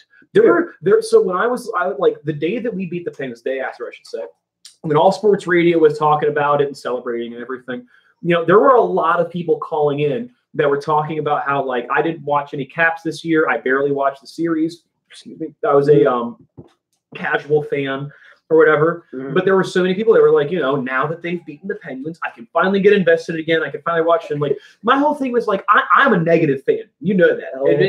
Like I am very, very critical of my own teams. I talk shit about the Redskins, Nationals, Capitals more than anybody. That's one reason we do this. Yeah, exactly. So I'm pretty realistic about it. Yeah. But I mean, to turn off the TV all year because you're upset with the Cavs, that you're not a real fan then. Yeah. That's like when people yell at us like you're not real fans because you're critical of your own team. It's like that. Yes, that's stupid. You're stupid. I'm not even going to argue this with you. It doesn't matter. Yeah. But when you have people that say like I'm not watching them again, like I refuse to watch. I'm not going to. Well, then you're not. Then you really aren't a fan. You really don't care. Yeah. Part of the fun of like all these sports is like actually watching it in the playoffs. Man, my brother said, is this real? Is this real? It doesn't feel real, man. Is this real life? It doesn't feel like real life. I mean, Matt, how did you feel when that goal got taken off the board? I mean, was your shot just actually as much shock as us? Yeah, wait, Matt, can you tell us? Like that was too many men, right? Because we don't have the sound on, so yeah. So we don't know what happened, and they didn't show a replay that like showed us exactly what was going on. Confused. He was confused when the goal got that. But yeah, I don't know. I have no idea what happened. Yeah. I mean, from that view, from the view they showed us, at least us, like we said personally. Yeah. From our view up here in the skybox in Tampa Bay, it looked like there was only 5 guys on the ice. Now, I'll take a phantom call. There's going to be one against. This confused. It's so fast. That's true. I mean, that actually kind of accurately describes what we went through too. You're like, oh yes, no, wait, yes, no. Something fell upstairs. It's the dog bowl, George Henry. It sounded like a symbol. It sounded like Fallon left the symbol over here, and Henry just found it and started just. Well, apparently he likes the water bowl, and I'm hoping she didn't leave the water bowl down again. Okay, I don't know if anybody's watching this on TV. I would fucking kill somebody if they did this. If I bought 2 sandwiches and some Yeah, dickhead comes up, it's the Wendy's 2 sandwich commercial. No, with it's the Dunkin' Donuts. Not Wendy's. Oh yeah, it's a Dunkin' Donuts 2 So sandwich. if someone commercial. if someone's Yeah. dickhead comes up, it's like, oh, I'm taking this, and this starts eating it. I'm not pulling out my second sandwich. Yeah. I'm taking my sandwich back Yeah. and probably hitting him in the face. Exactly. For eating my food. Exactly. It's my food. Exactly. I'm protective over my food. Exactly. Like I'm not weird about people touching my food. That doesn't bother me. It's the fact that you were just going to take my food and eat it in front of me and not even ask me, hey, can I get a bite? You're just going to eat it like nothing fucking happened. Yeah, like a fucking dickhead. Yeah, that's something I would do to somebody. It is something you would do to somebody. I guess it's good that you admit it at least. Well, yeah. I mean, in a way. I don't know if it's really that good, but in a way. it's just funny. I'm so glad. I almost wish like we had other people sitting like over there watching, so we all be like, hey, what do you think? Yeah. But then just for be distracting in its own way. I'm having a hard enough time focus as it is. I didn't think it would be as hard to having the camera, or not the camera, but the phone open in front of me, but trying to keep the Twitter feed going and also focusing on the stream at the same time. True. That's new. But, oh well. I mean, you were a competitive gamer for a while. You didn't have to do anything like this. I mean, I remember on Twitch, I'd watch you go, and you'd like acknowledge people that would, streaming on Twitch was a lot easier. Mm-hmm. I don't know how to describe it. Streaming with gaming is a lot different from this. I feel like with this, there's a lot more going on. We're watching the game, we're watching the chat, watching social media. Yeah. So also looking up stats and looking up other things and going off on tangents. So there's a lot more. Plus, we're doing this together. There's 2 people here. When I'm streaming, it was just me. Yeah. So it was me talking to it like a fucking camera. So I had to be personable. I had to be like talking to the fucking chat the whole time. I think that was actually a lot easier to just kind of zone in on the chat and focus on one thing. Whereas here, you got to talk to each other and focus on this. And focus on that. Maybe next time what we could do is have someone else who maybe doesn't necessarily want to be on camera or something. Have them. They can sit over there with a laptop or something. Producer. Or something like, or just wants to watch the game. That way they can still watch the game, but then they could tell stuff. Yeah, it's literally somebody to be a producer, essentially, where they just kind of look stuff up. I just don't have money. I'm poor. No, hire a producer. I'll never do this again. I'll be in my trailer. Your trailer? Yeah, my trailer. I'm the star of this operation. I have a trailer. Bitch. At least that's what, yeah, exactly. You have a trailer, my ball sack. Ouch, that hurts a little bit. Yeah, they are. Is this game tonight? Golden Knights and Jets? That's not tonight. No, it's tomorrow. Remember, so NHL, what they'd like to do is maximize their viewership, so they'll have a game on every day. Yeah, every other day, which I'm not complaining about. No. The more hockey I get to watch, the better. Although I have not watched almost any of the Golden Knights play. So I think because I don't want to let you get smoked, but I was going to say the Knights. I think the Sharks and them both swept the first round. Yes. So it was like neither one of them got any like kind of advantage of rest over the other one. No, not at all. But I think the Sharks got slightly exposed. Not Sharks. The Knights got slightly exposed in the second round because they were so good against LA. Yeah, but they didn't have to score many goals. Now, granted, they showed their goaling scoring process because they beat the Sharks 7-1 one game. That's true. Yeah, but then the Sharks also shut them out 4-0 one game. Yeah. And so they showed they can be scored on. You know. Well, yeah, they showed that they're human. Yeah. You know, but they're not like. Yeah. I think LA was a little bit of fake news in a way. I don't think they were that good of a team that got into the playoffs compared to all the other teams in there. I really did not think that they were that good in the first place. So I think that the LA Kings of old have kind of come and gone. Oh yeah. So it's I wasn't shocked when Vegas swept them. Oh, here's Dustin Byfuglien wrestling 2 people off of his own player, swinging his dick around. He's got to put that thing away. Yeah, he's just Dustin Byfuglien is skating around for Winnipeg with his dick out, and he's just slapping everybody in the face. He doesn't give a shit this series. That's the guy you got to be afraid of. Look at him. Look at him. He's just going like he doesn't give a shit. He's putting his meat out on the table and saying, "What are you gonna do?" Yeah, he's what are you gonna do? Huh? What are you gonna do? Take it. Fucking ridiculous, dude. I mean, but we don't have anybody who can hit him, by the way. The only person that I could think that would take a run at him would maybe be Wilson. He'd try to take a run at him. Ovi's taking runs at him. Yeah, but to what degree of success? It's not like when Phaneuf tried to hit Ovi and Ovi sent him flying to the ground where we have that like permanent highlight. But I don't know if anybody in their team can really knock out Byfuglien. I think he's probably one of the strongest guys in the NHL right now, if not the strongest. Well, Subban's up there too, right? I don't think Subban's is nearly as strong as Bufflin. Bufflin, I think, is way stronger than He's Subban. bigger too. I mean, Bufflin is. But Bufflin is kind of like, I would say, he's like the Black Brent Burns. Granted, he's not as puck moving, but yeah, Brett Burns. But like they are both forwards dude. and guys that started as forward, went to D, and they can go back and forth. Yeah. So they're like the only two people I know that can do it in the NHL, Brent Burns and Dustin Bufflin. True. I mean, just imagine if Mike Green had never done that because they wanted Green to become a forward at one point, and he was like, yeah, fuck you. Yeah. Well, I think that Green's career was saved by him. Never crossed my mind that I would see a man lick another man. Archie, dude. Yeah, we don't even like. I mean, let me touch on this real quick because I'm going to go smoke a cigarette here before this next period starts. Where's Karen? Oh, hi, Cheryl. You don't know me, but I'm saying hi anyway because I see your comments on Facebook.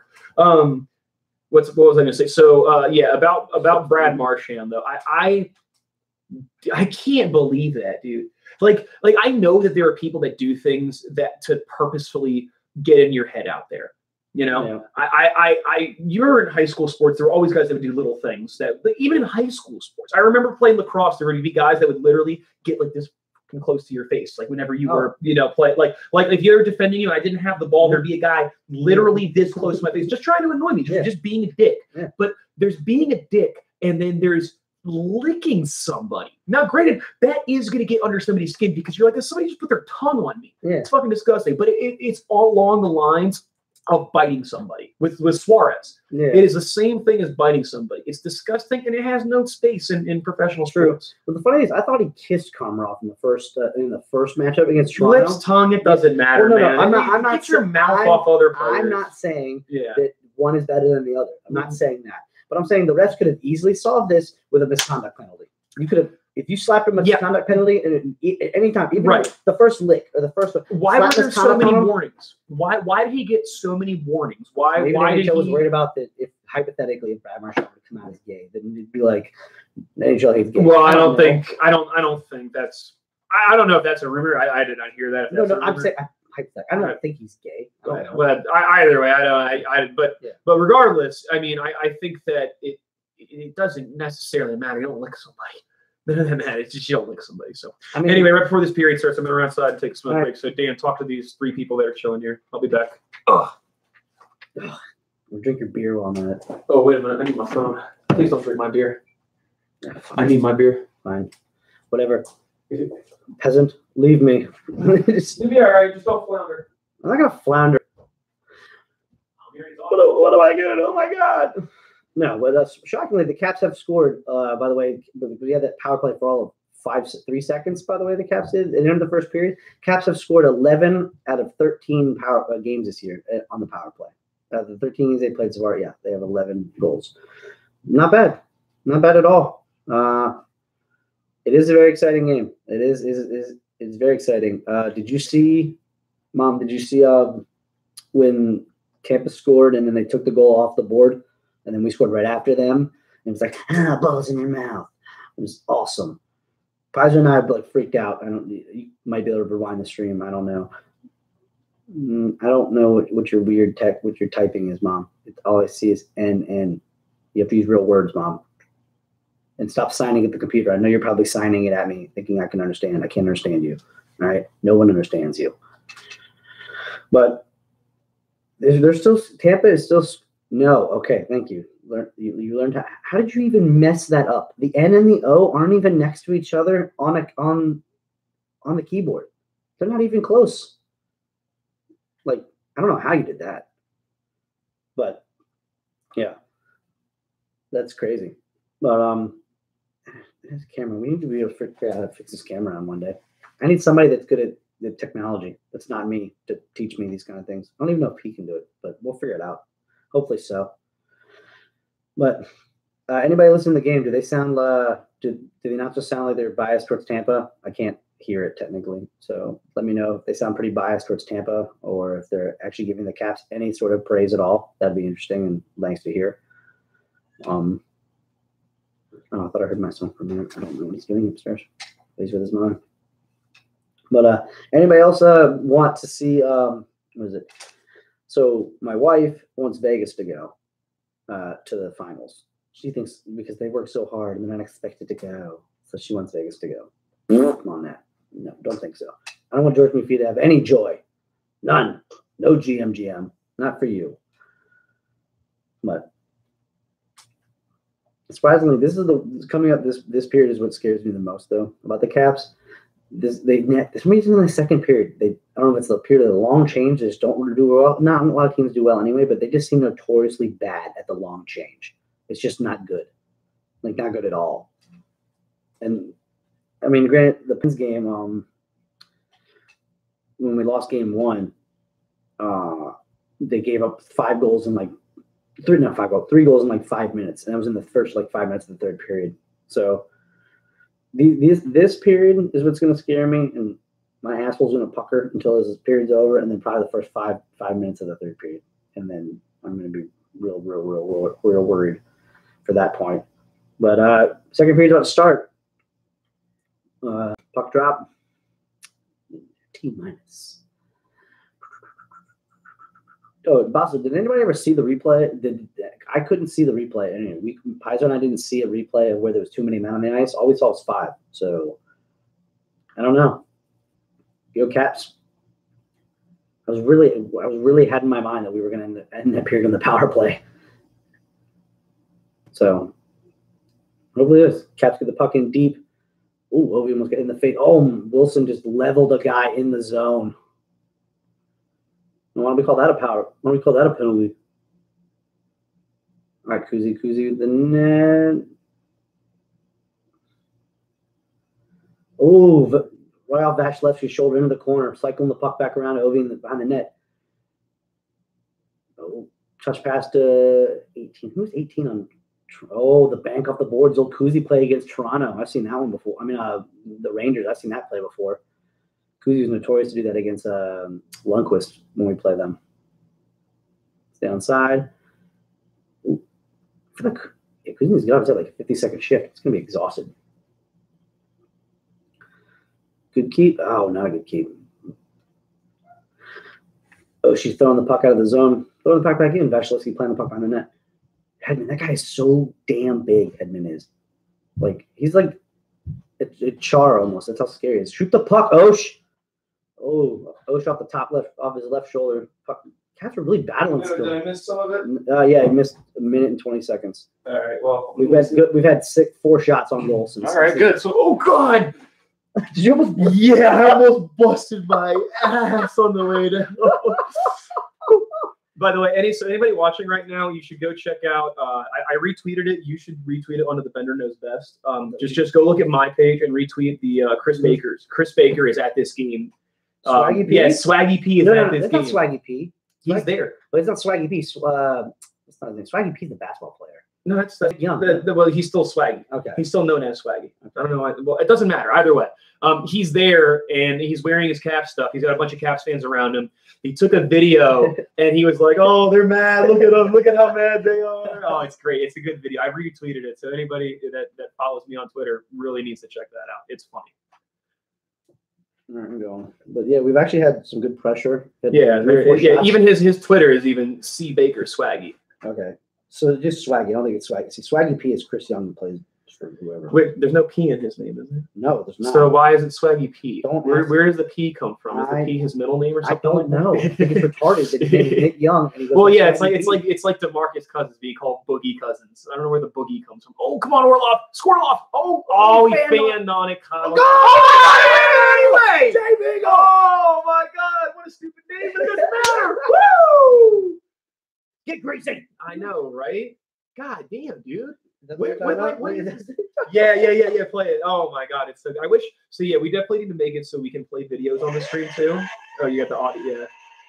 He's freaking out. Look, he's like, look at him. Yeah, look, at least that guy behind him. No, they're good sports. That one kid was like, "Fuck you, man." Oh yeah, no, he was pissed. Oh, here it goes. Have the slide in. So, he fanned on it, and then Beagle just poked it. Garbage goal. That's what we need, though. Hey, that's where Knuble used to score all his goals from right. But that's what we need, man. We need those garbage goals. That's what Wilson's supposed to be. Yeah, exactly. Trash man. We need a trash man out in front of the net at all times. No, I don't want to follow Kirk Cousins on Twitter. Why not? I Former Redskins great Kirk Cousins. used to follow on Twitter when he played for the Skins, but then you unfollowed him out of spite. well, no, because I would use it for stuff for like the podcast, but he's not. But now he's not on the Skins, so now you're just kind of like, I can't. Yeah, 5 hole. 5 hole. 5. How far is the Caps Arena from the White House, and will we see Trump? No, I don't think we'll see Trump at a game. To be honest with you, I don't think Trump has attended any DC sports events. I know W threw out pitches for the Nationals. I know that Obama threw out pitches for the Nationals. I don't know if Trump ever did. Okay, I thought he was going to get killed on the boards. Not gonna lie. No, I don't expect to see Trump at a game. No, Personally, do I care? No, it doesn't really matter. But as far as the distance from the White House to Capital One Arena, so Capital One Arena is on F Street. Yeah, it's on F Street, and the White House is on Pennsylvania Avenue. So I want to say, in terms of miles, it's only like 2 or 3 miles away. But traveling in the fucking city, it'll take you 20 or 30 minutes to get there. Are you happy Beagle scored? I do. See, okay, so people think that I hate Jay Beagle. I don't hate Jay Beagle. I just think his name is stupid. It's his last name. It's just a stupid name. Hell no, he won't do it.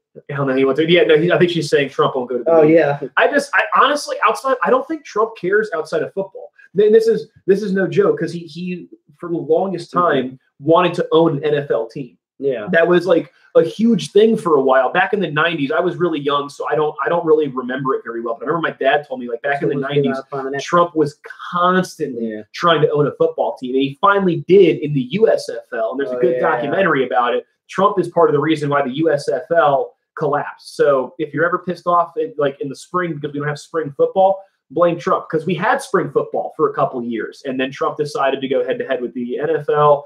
And we lost the USFL. So yeah, little side tangent there. As Kuzi takes a nice shot at the goal that doesn't go in. Come on, boys, get that. Look at Oshie. We knocked his helmet off. Barely touched it. Good. Gotta keep that. Knock him out. He lost his lid though. Oh, tuck out. Good. Yeah. Why does he think you hate Jay Beagle? Because I say many times I'm like, he's got a stupid name. Awesome guy, great player, stupid name. Wins all those face-offs, love it, stupid name. I mean, there's a lot of stupid names in hockey, like Kuhnackel.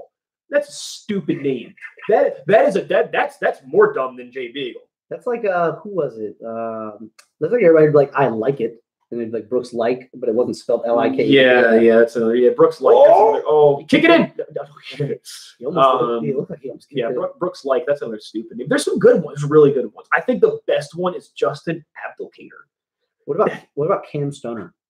Well, see, that's like the Cam Stoner thing was ruined for me when NHL came out, and like every 14-year-old kid made their name Stoner. Yeah, everybody made their name Stoner. What about Scroder? Scroder's a good one. I like that. My wife, it's funny. So when we got Shattenkirk last year, she got him and Clutterbuck mixed up. So she called him Clutterbuck. No, she called him Shatterbuck. Can you pass the Clutterbuck? Yeah. She's like Shatterbuck. Yeah. It's like It's like Kobe, like Shatterbuck. Count it downtown. Ooh, something happened. Kucherov getting yelled at and Burakovsky getting in his face. They should speak a different language to each other, and then nobody would ever figure it out.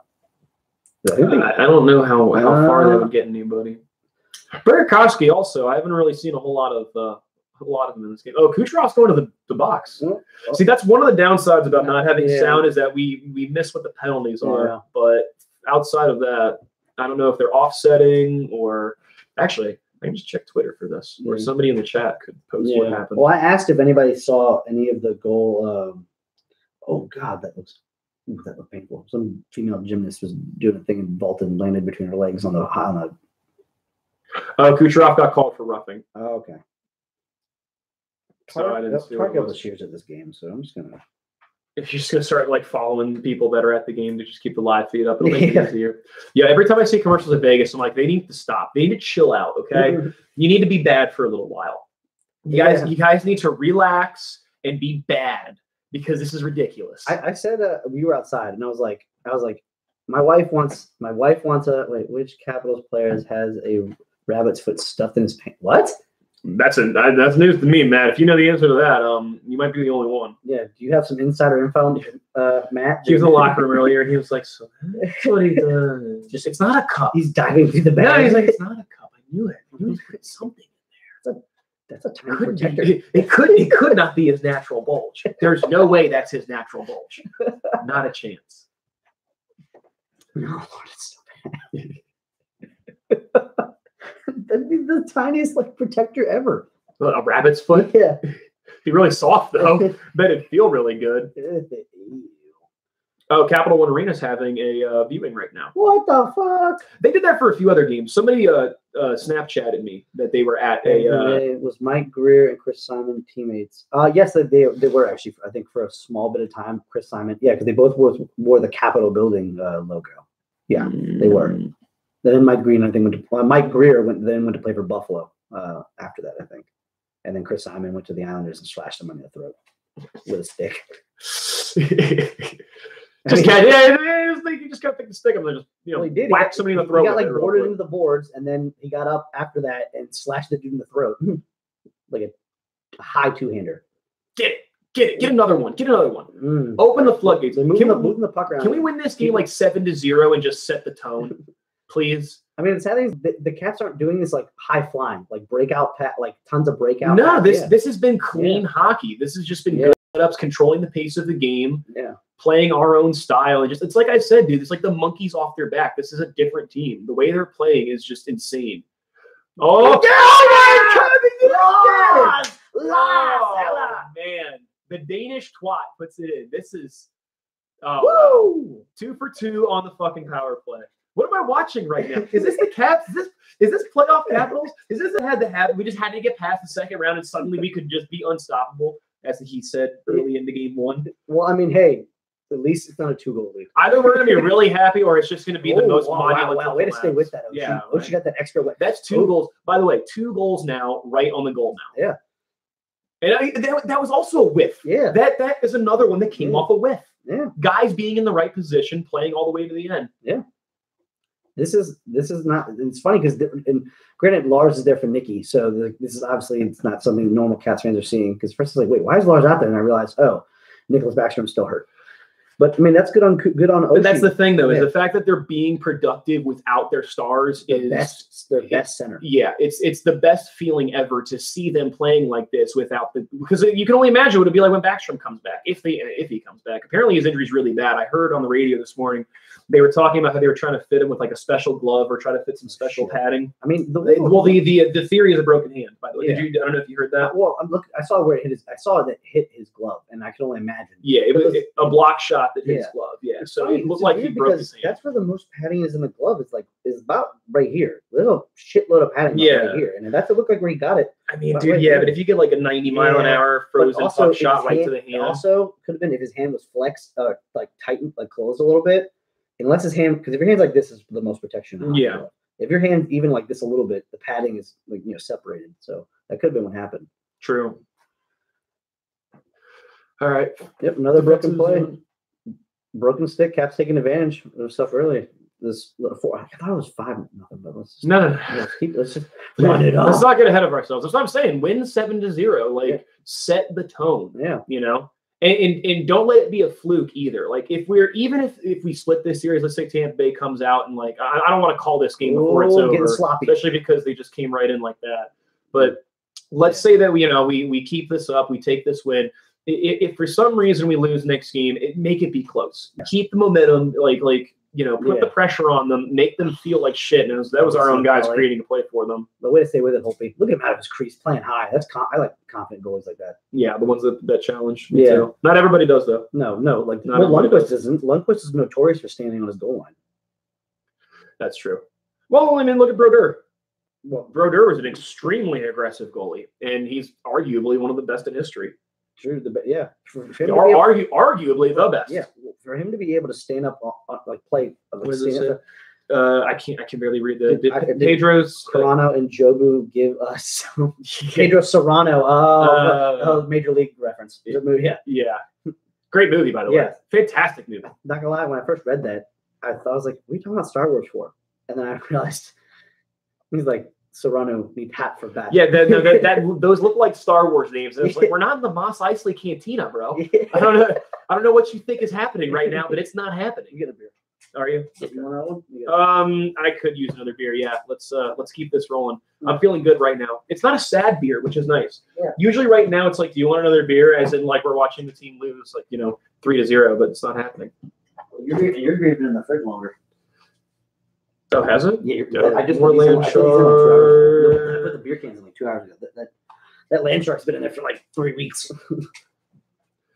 All right, Obi. Somebody has to drink it.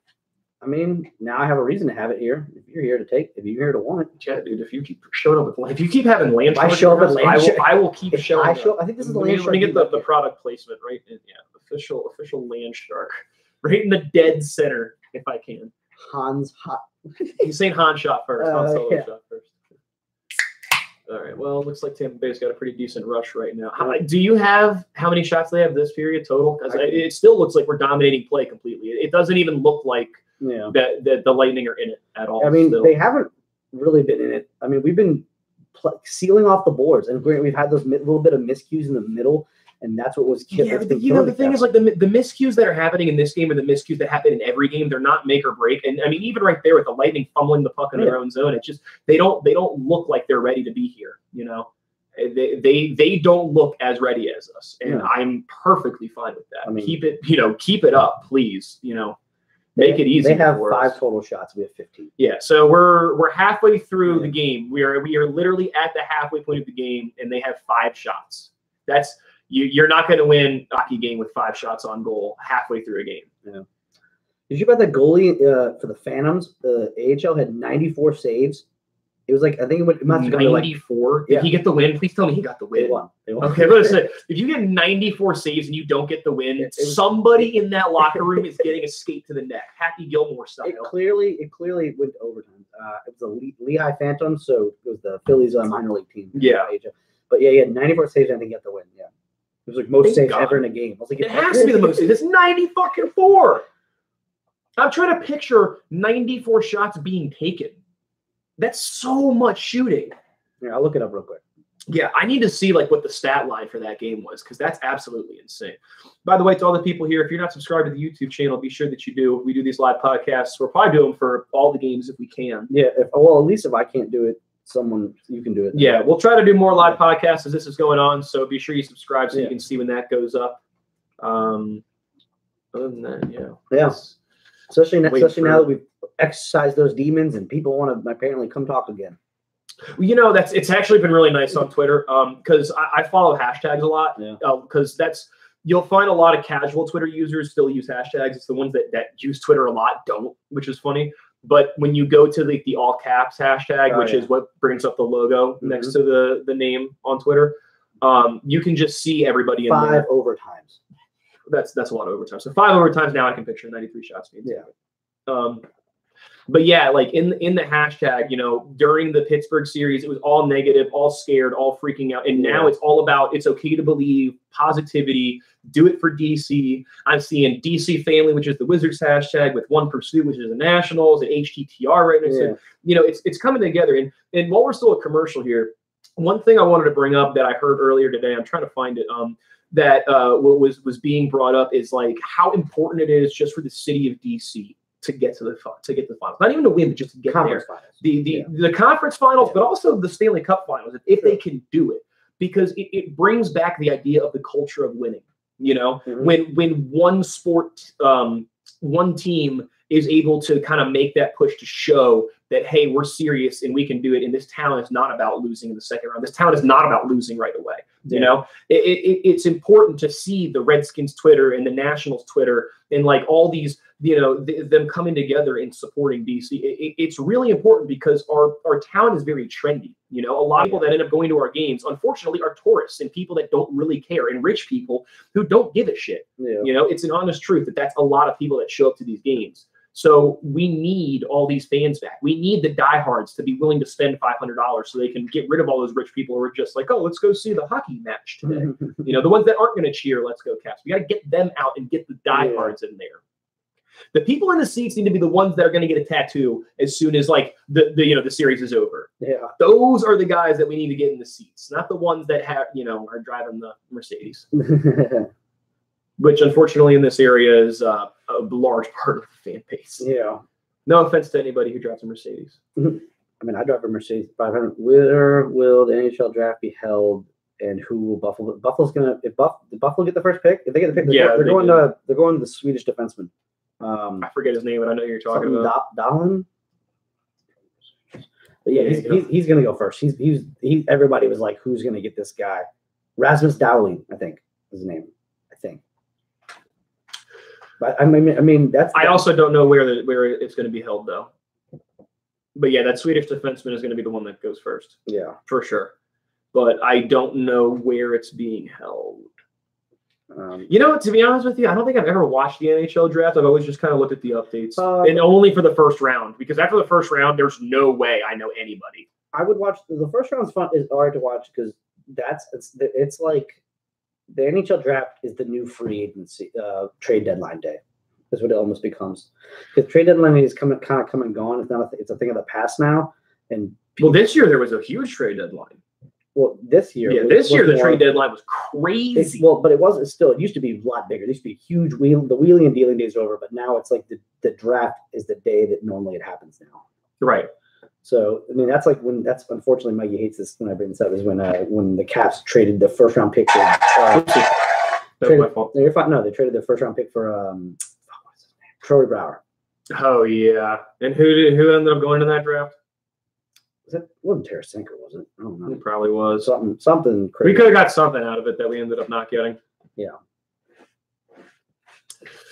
All right, so now the game slowed down quite a bit. That's why we've been kind of staring at our phones recently. I was trying to look up the box. No, you're fine. Don't even worry about it.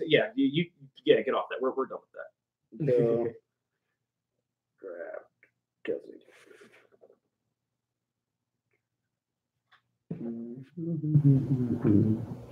Will be held in Texas. Oh, Texas. That's where the draft. Okay, so sorry, Archie. It took a while for us to sort out there. My bad. We got it. My bad, bro. We figured it out. Yeah. Is it bad? I went to go grab my right hand. I was like, somebody's gonna buffalo me. No. I'm not gonna do that to you. Not on stream. Well, no, not you. I meant like Matt. I could see my asshole brother like Buffalo. Absolutely no. Yeah, he would call you on it too. Text it to you. I put it in the chat just so we can make sure everybody saw it. Oh, good poke. All right, take it in orbit. Yeah, just dump it in the corner. Dump it in. Yeah, exactly. Get that line change. Yeah. All right, Ovi. Is it my brother and I getting this? Not an argument, but like he hates watching Ovi skate because it's like, oh, you're just gliding, but all of a sudden he just breaks out of his glide and it's like a shot out of a cannon. It's like Matt and Fallon recently were saying like they recognized me because like the way I was walking, and they said the same thing about like skaters, and I was like, I never thought about that before. I was like, oh yeah, you're right. Somebody is by the way they skate on the ice.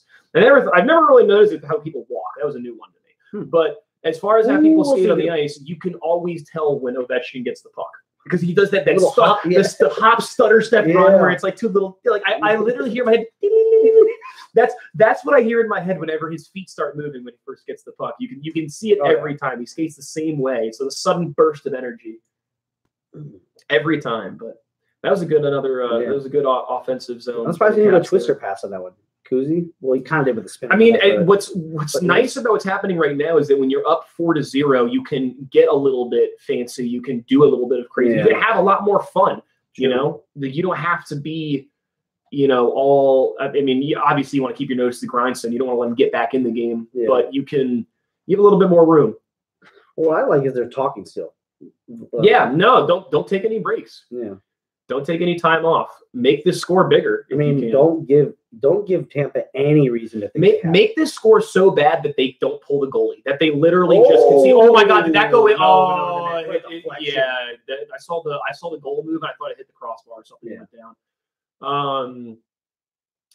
There's no reason to take any time off. Look, they even got Hedman jumping up in the play. Or I mean, granted, they need to. Yeah, at this point, all defensemen need to get up involved in the play. Yeah, definitely do. They need to get through this period without letting Tampa get involved. I was saying how worried I was and how much my butthole was going to be puckered in this period because the Caps are notoriously not good in this period. Yeah, but they come out and score 2 goals. Yeah, You know, I mean, it's a different team, dude. I don't know what's going on, but it's 8 shots. We have 20, and they have 8. They have 8 shots in almost 2 periods of play. We're shutting them down, man. Yeah, so far, and I'm gonna keep saying so far. And yeah, because again, we've seen this story so many times, and we already saw a goal get taken off the board. So I mean, right? Yeah, you never know. I mean, the score for all we know could actually be 3-2 right now instead of 4-0. So if they would have momentum on that too. Yeah, I mean, well, hockey is such a momentum sport, you know. Yeah, I mean, just think how crazy that is. It would have been in the period 2. Cats would have to go into the locker room, going, all right, how are we gonna get this back? How are we gonna get this back? You know, keep this momentum going. And instead, they turned that into a glorious 2-goal lead. Right. No, it's an absolute shift. So, also one thing I noticed, I meant to bring up. I forgot as I was coming in. So when I was outside smoking, I was watching some of the highlights, and I saw the goal that Ovechkin got at the end of the period. And Doc did his score and everything like that. One thing I wanted to comment is that I like when the color commentator is lively, the guy who's doing the play-by-play. I mean, not the color the play-by-play guy. I like when he's lively. And the color commentator, I almost feel like kind of needs to be a little monotone for everybody. But the way that Milbury talks, it's just so it's nails on a chalkboard, dude. Like he's talking about Ovechkin's goal, and it literally sounds like somebody's holding a cue card in front of him of what he has to say good about Ovechkin, and then has a gun to his head. He's kind of like, it's like he's literally reading off a cue card, compliments for Ovechkin because he can't come up with any on his own. And somebody's holding a gun to his head saying, read this, read it, boy. Like he seems like it's the hardest thing for him to do is to compliment Ovechkin. He just can't do it. Was it that bad? It's not the worst thing ever. I'm definitely overdoing it because it annoys the crap out of me for how much I've been seeing it. But it's just something that I've noticed is that if you're gonna be monotone, that's perfectly fine. But don't be obviously negative. Yeah. Be even. If you're gonna be monotone for the Caps, be monotone for the Lightning too. Sure. Don't be, that's a great play there, the way that they were able to pass it around. He said something like, yeah, Ovi just picks it up and not going to stop that shot there. Caps back on the power play. Caps are back on the power play, so we missed the penalty again. Well, that's what. That's what no So sound. that must have been the commercial then. Because we're live. So I was watching. I hit the cable run, so we're not behind. No, but I was saying I was watching. I didn't see them signal for hooking. So they didn't show a replay. Archie, Joe Ward actually had shoulder surgery, and that's why you didn't see him the rest of the series. Because I was asking the same thing come playoffs, like why don't I see any Joe Ward? And Jumbo Joe almost came back from his knee surgery they had in January, but I think they shut Joe Ward down after his shoulder surgery. Yeah. By the way, the Sharks, that's another tragedy right there. Actually, I don't know, man. Oh, that was the hooking card. Yeah, no, that's definitely a hook. If they keep Evander Kane, I'm not saying it's such a tragedy. If they end up signing Kane and then if they bring Thornton back for anything less than $3 million, maybe 2.5, it's a win. Well, no, they have the talent. They're kind of in a way they're kind of like the Caps. They can't break through the mold. Well, they got to the cup though. They have, yes. At least they have gotten to the cup. But they're a team that also looks like they got Joe Thornton, who is in Ovechkin in his own right. One of the greats throughout an era that everybody's going to remember as being one of the best playmakers that we grew up watching. And Tortorella said it once when he got pissed at Thornton. He's like, Thornton might be one of the best guys ever to never win anything. So we better. He hadn't won a goddamn thing. Yeah. So it's Joe Thornton. That's one of those guys. And you look at guys like Brett Burns, one of the best defensemen in the league. That they're a team that you look at and you kind of go like, how can you guys not get it done? DeBoer is not a bad coach. So DeBoer, granted, I liked. They're also a little unlucky. Running into the hot Vegas Golden Knights, that's unlucky. True. And in that game 7, game 7. Yeah, they went to 7. Yeah. So in that game 7, though, easily even their coach Gerard Gallant, the Vegas coach, said they could have been up 4 goals. That's how much pressure San Jose put, and they hit 3 posts. Yeah. Well, some games are like that. True. There's like the goalie just makes like some obscene saves, and the crossbar gets hit a few times where you go, man, a couple of different, maybe that puck doesn't get deflected, or maybe he hits it a second earlier, and suddenly it's a 5-2 game. True, but somebody's turned on a Toronto bench. Blocked a shot with his Oh, and his wrist. Oh, that looks like it hurts. Oh, that definitely hurts. Oh, that's gonna be tender. But no, so that was the thing. So you imagine if the Sharks, because Hurdle, their draft pick they drafted a few years ago, Tomas Hurdle, finally started showing glimpses. Donskoy, Meldrick Carlson, these young players for San Jose are really coming about. And also, you guys don't know this. I mean, I think you know it, but I'm like, my West Coast team is the Sharks, so I always pull for them on the West Coast. I mean, the Western Conference and the Caps here. So if the Caps played them, I'd clearly pick up the Caps. But if they had Joel Ward and Joe Thornton in that series, I think it's a different series. But I mean, it's you have to wait till next year. And granted, exactly. This is the same knee injury Joe had 2 years ago. I don't mean talking about the game. Sorry, in my team. No, you're not. You're not missing. Nothing's really happened. It's been the Caps been on a power play this whole time. For some reason, nobody's watching. They're only listening to us. Nothing's really happened on this power play. We had a couple of good opportunities, but all the shots that Ovechkin's had have gone wide, and there was the blocked shot. I didn't see who blocked it, but somebody did. Yeah, I couldn't pick out his name. The power play just ended here, so. What are we, 2 for 3 now at the power play? So not a big deal. Also, I don't know if you were here when we went out early, when you went out to smoke, but the Caps have scored in 11 of, I think it was 11 or 13. We've scored in 11 of 13 games via the power play. Jeez. In the playoffs. It's a good stat. It's a stat you need. Special teams make a difference. And usually the power plays get like more locked down in the playoffs because of teams are playing just so close. Okay, never mind. Smith Valley was there. Oh, but he's getting around. Oh, what a save by Holtby. I thought, not gonna lie, I thought he was gonna go. Like, did you see the one where Malkin against Pittsburgh when Malkin hit the post and Holtby overplayed the puck so bad? He was so far out. Somehow it was game 5. I think who saved? Somebody came in and scooped it out. No, not this one. No, that was the one. Holtby was so far out of position. Malkin shot far post, it hits the post and goes wide. I know you're thinking of one where Niskin cleared the puck from behind the net. Okay, so I'm thinking of a different one. I thought that was one where it came by, like it bounced behind. But like, no, and that was the one where if Malkin had scored it, I think that was the one we came back and won game 5 with Ovi scoring in the last minute or something. Okay. Otherwise, it would have put it away for them. Nice little chip towards the goal by Kuzi there. I love those. Yeah. I would rather somebody chip it at the goal than just carry it into the boards 10 times out of 10. All right. Take a shot, Ovi. Just take the shot. Yeah. Just get it on net, though. That's what I'm saying. You just keep throwing it on net. Make them feel like they've got to run. Make them feel, like they're not like don't park the bus. Basically, there's no reason to sit back and sit on a 4-goal lead. Score 5. Yeah. Get double digits if you can. Oh, I mean, Jesus, I don't think I've seen that ever in a playoff game. Yeah, playoff game, no. I don't think I've ever seen double digits in a playoff game. Most likely. No, we came close. The 7-0 game. Was that in the fifth? That was the playoffs. Yeah. That wasn't when Ray Emery fought. No, the Sharks lost to the Knights 7-0. Oh, yeah. And there was a 7-2 game, Philly and Pittsburgh. I think Philly won 7-2.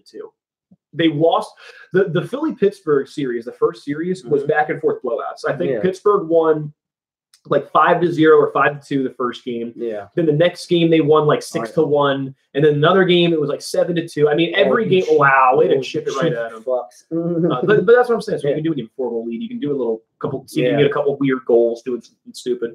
Take that shot. Take that shot again. Take another shot. Take a better shot. So they blow the whistle. Oh, you Hedman. Way to shove them on your. I love when defensemen shove like opposing players onto their goalie on accident. Onto the goalie. It's like, thanks, Dick. And then they get mad. And then they get mad at the player that fell because he landed on the goalie. It's like you pushed him into the goalie. Hey, get off our goalie. Let me push you onto my goalie. That went wide and hit, I think, Veroni's stick and came back. Yeah, let's see if we can get a better replay here. This is on Holtby. This is the one. What a block by Chase on. That'll keep you in the game, Chase on. Those plays right there. You mean David Steckel? Every time I see Chase on out there, I the first thing I think is, what the fuck is Steckel doing out there? It's the only 39 I've ever known. Well, I mean, he's just a weird number. He started Crosby's concussions. Yeah, Niskin, it almost ended him. Oh God, that was last year. Yeah, it was such an accident too. You could tell Niskin didn't mean. No, it was an accident. It's funny to me that people still debate as whether that was a hit on purpose or not, because it clearly was not. No, and it wasn't like he literally braced himself, like and when Crosby went down, he just kind of like held him there, like he didn't even show. He was like cradling him almost, he didn't. Well, he had one stick out his hand down, like you okay? You're just kind of sliding into me right now. Yeah. Definitely did not look like it was on purpose. NBC, get your shit. Yeah, I don't know what's going on with TV. Everything's kind of choppy for us right now. So Yeah. our I don't know if it's choppy for you guys, but our feed's a little. all right, we're back to normal now. I'm about to say, and I'm not streaming this shit either.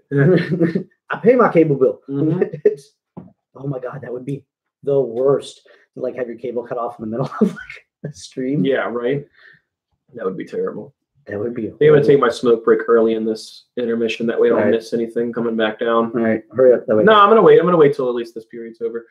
Well, it's hockey. It's not called a jersey. It's called a hockey sweater. Did you guys know? That's true. It is a sweater. You're absolutely correct. You're correct. Did you guys know 99-0 can never be worn? I did know 99 because Gretzky. I did not know 00 and 0.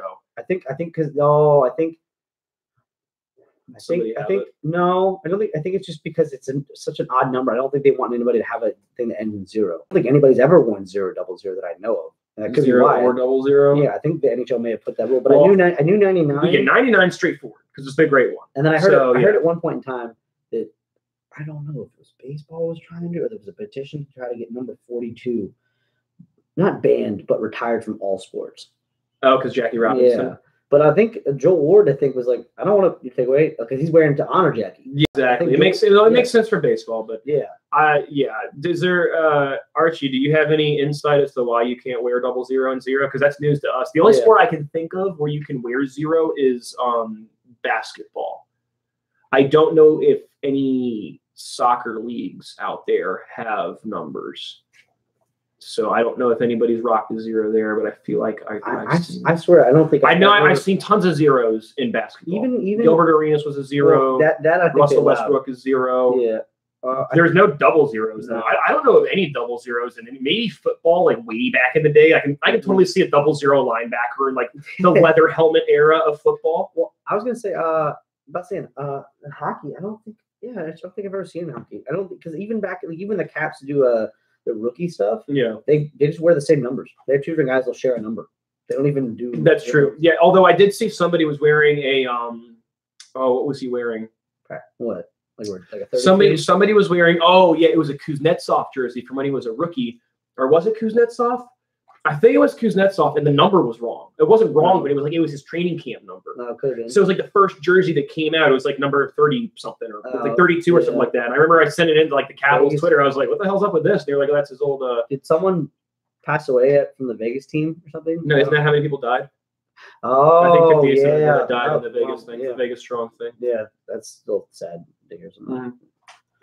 But that's nice of them to honor it that way. No, that is, yeah. I'm gonna go smoke real quick. I didn't know that. Thank you for letting us know. Way to be enlightening, Archie. Yeah. Thanks for hanging. Giving us some information here that we didn't. Yeah, we're learning today. But I feel like I'm a pretty big hockey fan, and for me to I didn't know about the 00. I just never paid attention to it, I guess. But even the 58 though, I didn't even pay attention to. Unfortunately, I'm sorry I didn't know that. I wish I had.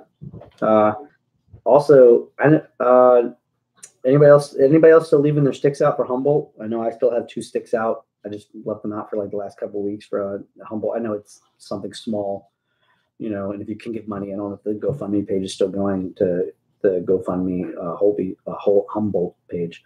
You guys should definitely go donate something money to those families that need it. Definitely.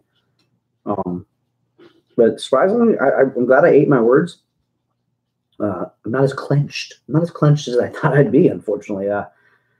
But not unfortunately, but it's been awesome so far. Hope you guys are enjoying the game as much as I am. If you're a Cats fan, if you're a Tampa fan, and you're happy to be watching this, sorry. But surprisingly, Caps still sticking to the game plan, and they're doing the same thing they did at Pittsburgh, which is awesome. And they're not high flying goals either. I think the only one really that was like, was Ovi's, and even that was kind of a knuckler from the point. So. But I don't know who did anybody see who got his wrist hit? One guy from the Tampa took almost like a backstrom injury, but it was off his wrist, and I know that shit hurts, especially if the pad's separated right there between his elbow pad and his glove. Definitely. Definitely.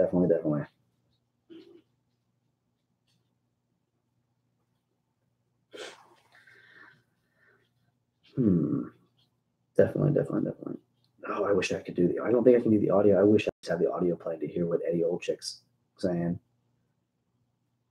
Is anybody else's feed on NBC like kind of freezing a little bit? Mine definitely is. Ooh, look at Ovi laying. We're looking at the short highlights now on NBC. Ovi laying the body, and that's another thing Ovi's done lately. It's funny that look at the first goal. Ovi's in front of the net, and normally the last 5 playoffs, I'd say, like not playoffs, I'd say Ovi would never go to the net. Ovechkin, he'd stay off on the side, never really go in, and he's really bought in. He's shockingly has bought in this year to getting his big ass in front of the net. I mean, I'm only like 5'5". I'd hate to be a guy having to stay behind that motherfucker and watch him. And say some Bolt streamers have already cut their reaction. Probably.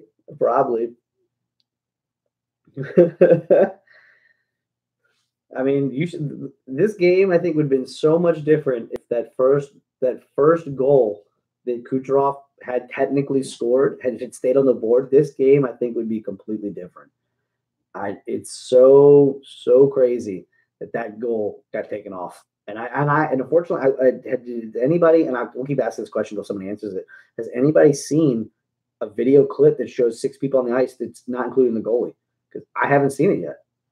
I only got that open because 6. Well, I know. I know, but the video we saw, and I'm watching live, and maybe I just missed it. I didn't see 5 people. Yeah, they had 5 in deep. Maybe I just miscounted. Definitely, one too many shots. The old noodle playing ice hockey, but what were your predictions, Brutal Beast? What were your predictions for the series? Did you have any of your own thoughts? Predictions-wise, I had the Caps winning in 7. Definitely didn't see a 4-0 going into the third period. Caps in 6. All right. I could take that. I think I had Caps beating Columbus in 5. And we beat them in 6. And then I had Pens in 7, just because the Caps never usually don't get to Game 7 against the Penguins and win. And then this series so far, I had Caps in 7 just because wasn't being safe, but like they haven't played real well at home, actually. Not overly well at home. I mean, they're 5-1 on the road right so far. So I mean, how do you hate that? I don't. I mean, but let's keep it going. Definitely Caps in 6. All right. I failed so bad in rounds 1 and 2. You have Vegas in the Cup. Okay. I didn't do an actual bracket. I was pulling for San Jose against Vegas. But I don't know. Winnipeg looks so strong. I think it's gonna be tough. I mean, they went 7 games with San Jose, and San Jose was not as good as Winnipeg this year. So we'll see. I mean, it's going to be tough. In Vegas is going to be tough too. I wonder, because I don't think a lot of players on that team have been this far in the playoffs. So we'll see if they start tiring out. That's my theory, is that they're finally going to get a little tired, worn out. But I mean, you can't be unimpressed with Vegas. I mean, they've exceeded so many expectations. I feel bad for the net if there ever is an expansion team, because the bar is going to be set so high, it's going to be unattainable. I mean, granted, Vegas did have the best expansion draft ever in any of the teams. Before then, teams were giving these mediocre old ass players away, players that were just washed up or not even really good at all. And this year they got, I mean, look at the talent they got. They got James Neal, they got Marc-Andre Fleury. I mean, Derek England, he's not bad, but I mean, Carlson though, I mean, he only had 20 goals last year. I mean, now he had 40. Marchessault, he didn't have this many goals last year. Eakin wasn't that great. He wasn't like horrible, but he wasn't great in Dallas. I mean, Nate Schmidt though, I will say Nate Schmidt. I mean, I heard the Caps actually tried to make an offer to keep them away from taking Schmidt, but I mean, George McPhee drafted him. They did it right, and the team that protected players should be at fault. I mean, they should be. I mean, well, you gotta look at some of the players that were going to be given up, maybe at all. But I mean, they found the right coach. I mean, Gerard Gallant didn't do bad in Florida. I think he had like 1 bad year, so I definitely don't fault Gallant for losing his job in Florida. And he's been proven he's getting into work. I mean, all this is going to do is make them better. I would have traded MP90 to keep Nate. You mean Marcus Johansson? You mean MJ90?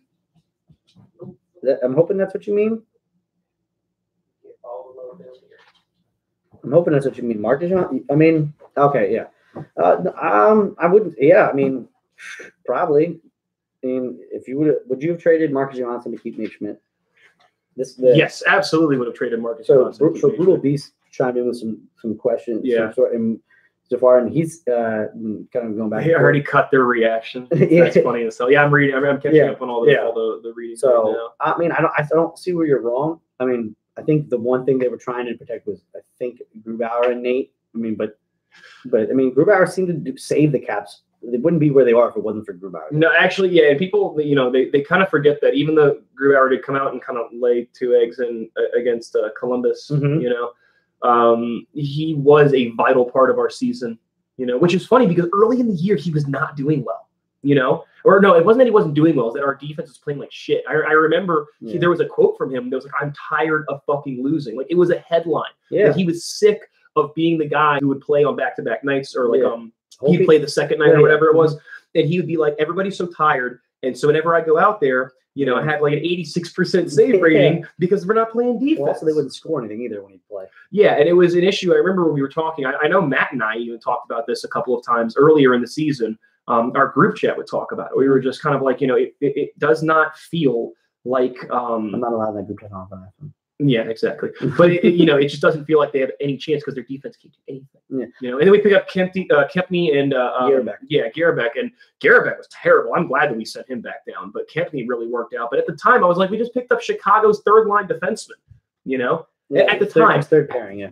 At the time, I was thinking like we just picked up a third pair defenseman, and that was our big move. That's what we did. But look at how it's paying off.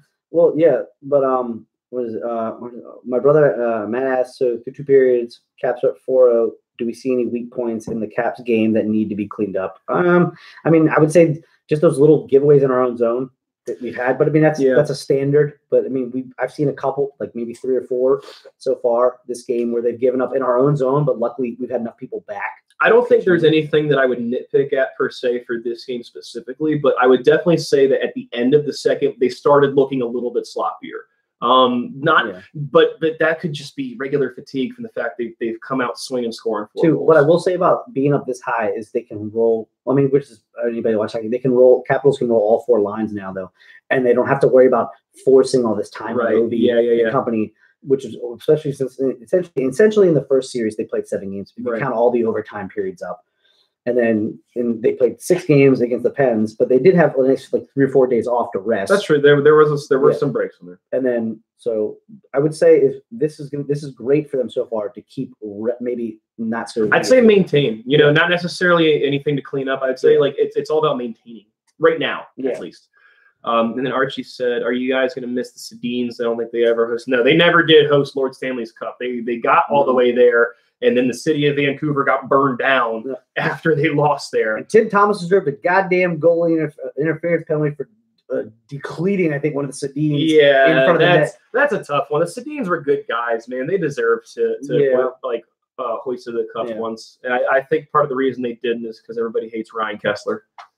So, everybody hates Ryan Kessler. I think a lot of people also hated Kevin Bieksa. He wasn't. They hated Bieksa, and well, Matt Sundin was there for a while too. He didn't do anything for him in the long run. No, but he won a cup for Toronto. Didn't he? With Toronto. No, not Toronto.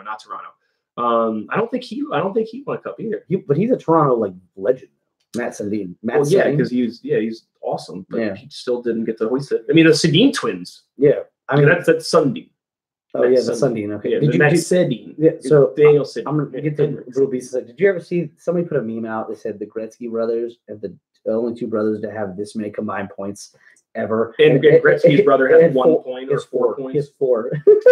Yeah, I think the stat was like if you take I don't know if it was brothers or family members, but it was like if you take like 2 brothers and you add their points together, you got Henrik and Daniel Sedin are they're number 2, but yeah, Wayne Gretzky and his brother combined have the most points in the NHL, and Wayne Gretzky's brother only has 3 points. Yeah. So that's just how fucking crazy Wayne Gretzky is. Yeah. Side topic I want to have here in a second, but real quick, let's see. Brutal Beast, what do you see? So I only seen a couple stretch passes get through, and they went high profile. I'm not sure you can stop. But yeah, not a whole lot of stretch passes have got through, but a couple have. So it's definitely something you got to look out for. But again, you know, as far as things go in this game, so far so good. But going back to Gretzky a little bit, so I heard a conversation some guys were having today about like the goats of the goats, the greatest of all time of the greatest of all time. If you gotta go, if you're gonna, I'm gonna be out of there. So I'm coming. No, do your thing, so I can talk about it first. Okay. So, you know, they were having a conversation about it, and since we're still kind of on intermission, I can kind of go off on a little bit of a non-hockey tangent. So one thing they were saying is that Roger Federer can't be considered one of the greatest of all time, or the greatest of all time of the greatest of all time, because he, you know, had that struggle with Nadal. He couldn't beat him. Well, it's a fair criticism, because when you think about somebody like Gretzky, when you think about somebody like Jordan, you think about guys who were so dominant that maybe, you know, Jordan had his run in with, you know, the Pistons. He had a hard time beating the Pistons, but he still beat them. You know, so for the most part, when you think of your Gretzky's and your Jordans, they always came out on top. But Federer was a guy who could not beat Nadal. He couldn't beat him on clay.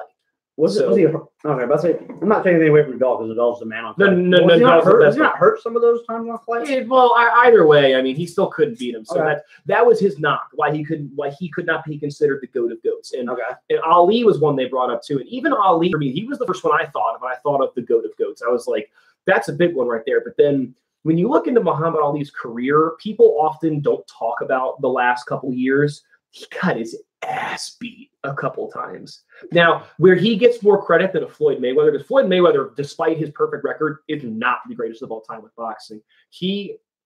After his fight with Oscar De La Hoya, I don't think he had another fight after that was ever close, or anybody thought would be close. The Pacquiao fight was 5 years after it should have happened. So nobody thought that. Everybody wanted Pacquiao to win, but nobody thought Pacquiao should have pulled out of that with that torn. Yeah. So long story short, my point is that Floyd picked his fights, and that's why he can't be considered, you know, better than Ali. But Ali, I also don't think can be considered. I think Ali is the biggest cultural phenomenon in sports. Yeah. I think that he's the by far the biggest cultural phenomenon in sports. But as far as the greatest, I think it was the Gretzky, like the greatest of all time of the greatest of all time. It's either him or Phelps. And I hate Michael Phelps. I can't stand Michael Phelps. But when you win that many gold medals, I mean, Mark Spitz is the only guy to come close, and Phelps has surpassed his records by like everything. I would say that, and that's not just because I'm such a hockey fan, but I mean, there's always going to be a huge debate of basketball, the era.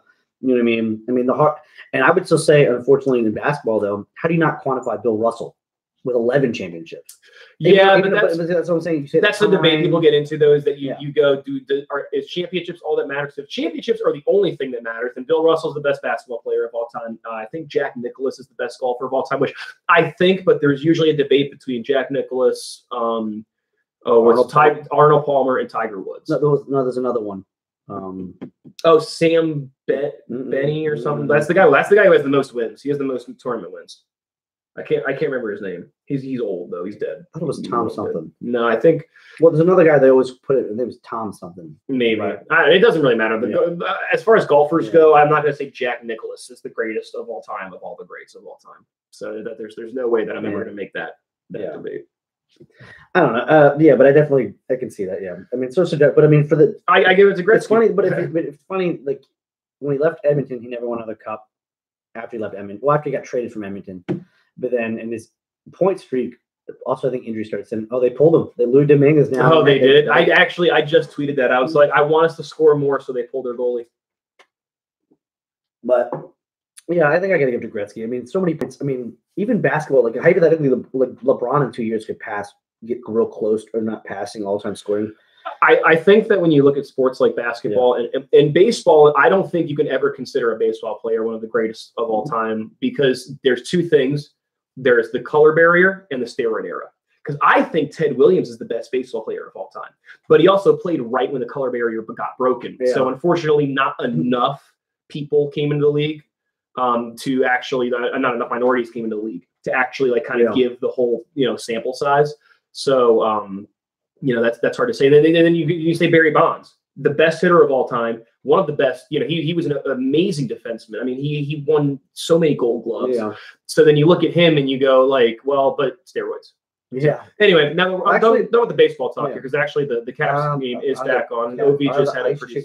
I have no idea. I don't pay attention to them when I'm. If I go to a game. Oh, the Red Rockers. Yeah. Oh yeah, the Red Rockers are gorgeous, dude. I don't pay attention to them when I'm there. Yeah. He's only saying that because he knows his wife is watching.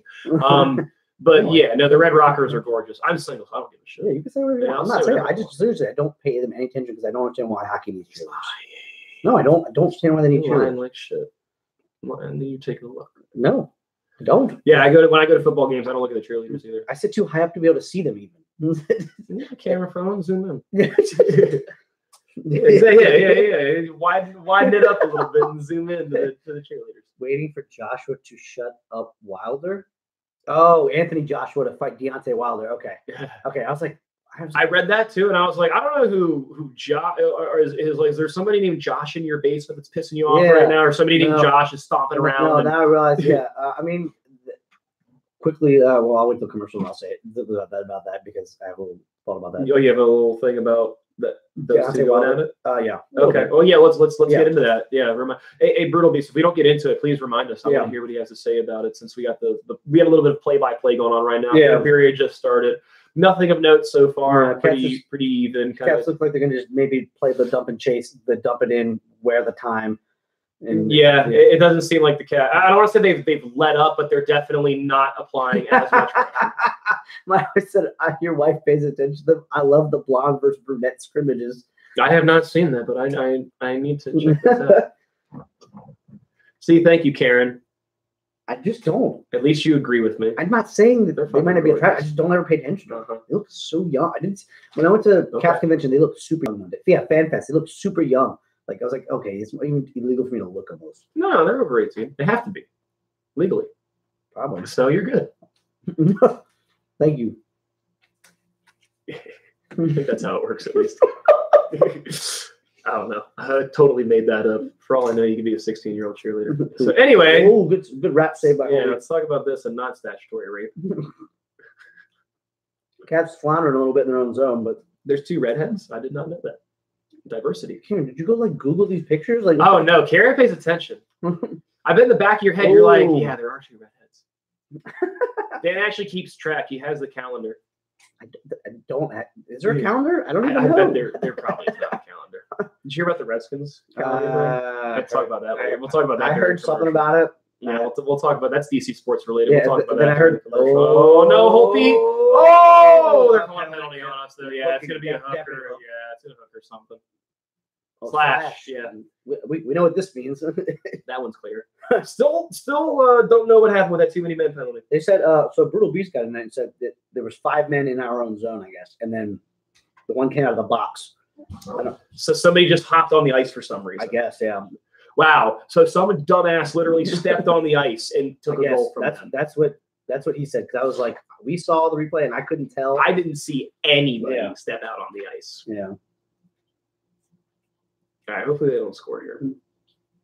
It wouldn't be the end of the world, but I don't want them to start clawing back in. There's still a lot of time left to play. Yeah. And I know that, like, I feel like anybody who's, like, not a Caps fan or not invested in this game at all is, like, looking at this, like, well, I'm not going to watch that. It's 4-0. It's already over. But as Caps fans, we're watching, like, oh, my God, it's only 4-0. I don't know if that's enough. Yeah. They had no shots on their first power play. I didn't know that. Yeah, we blocked a lot of them and just cleared a lot of the center out. No, their first power play did not look very good. I remember that. Yeah. Actually, it was very early in the game, too. We were pretty scared about it because they had the best power play. They do have or they have it. I don't know. I don't think one power play. Is not scoring on one power play is good. Then there goes they put one in. So there goes the shutout, and also there goes some momentum. Yep. So Stamkos from the OV office. Yep. This game can't end 4-3 though. I mean, you can't go up 4-0 and let them claw back like that because then they go in the locker room going, tough loss, but we got it next time. You want them to go in the locker room and go, you want them to say, just shake this one off. Mm-hmm. You know, like you literally want them to be like, we just have to forget it. It is what it is. You want them to say, we're going to throw the whole game tape away. Yeah. Basically, that's what you want. You know, we don't want them to be like, almost fought back there, guys. Hey, it's George. Hey, George. Come here. George, like, fuck you, bro. Yeah, George says it's okay. Yep.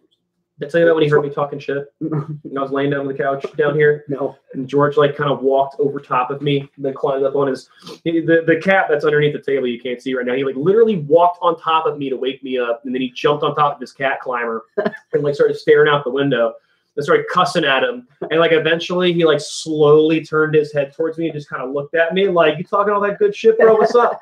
Let's go. I'm right here. Yeah, get up here and square up, bro. What's up?"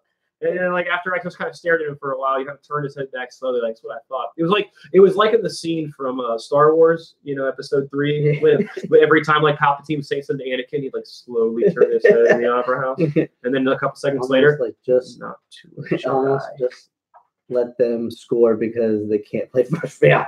Oh, I'm looking down the thing. Wilson got Wilson got hit. But what I was gonna say is. Apparently, the one thing I'm worried about between Joshua, real quick, because go into that while we're waiting for between Joshua and Wilder is the fact that Joshua has been dropped, and I think. All right, so dickhead cross checks Wilson. Wilson fakes pushing him. Oh, what a cat! Oh, what a they're not gonna call him for that. Yeah, they just yanked his helmet off and threw him to the ground. They're not calling him for that. If you know what it is, it's because it's Wilson. Yeah. I mean, we didn't even but look at this. You can't grab somebody by the freaking. Wow, rip the whole helmet off.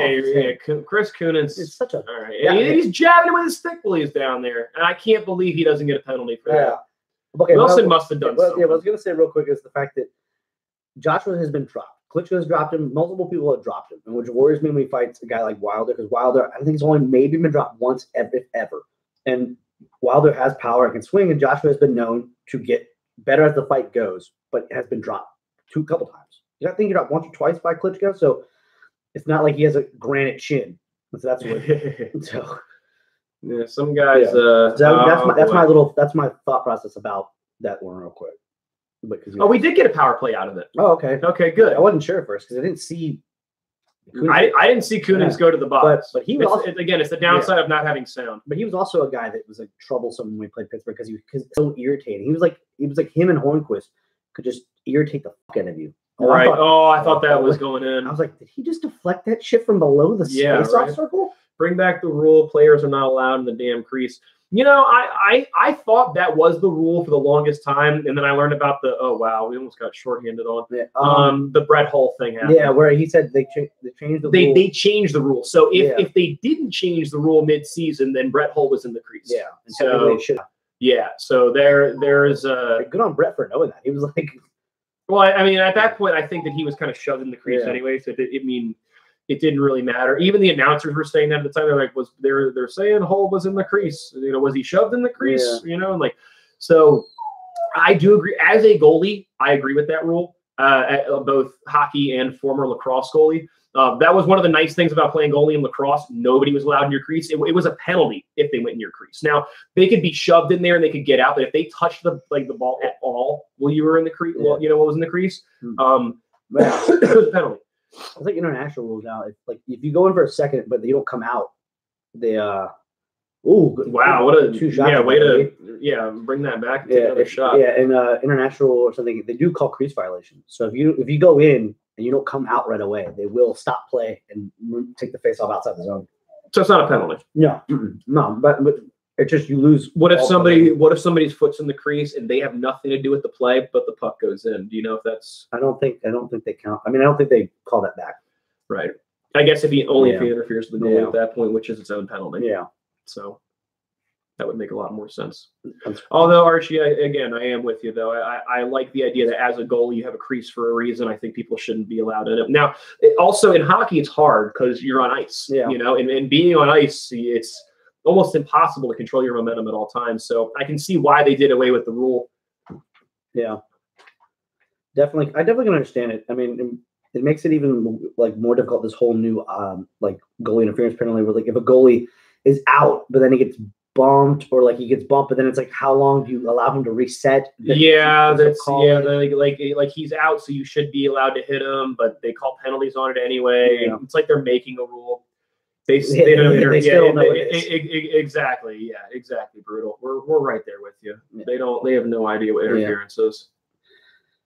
Oh, Caps. So Caps are not looking too good this period so far. It looks like they've let off the gas.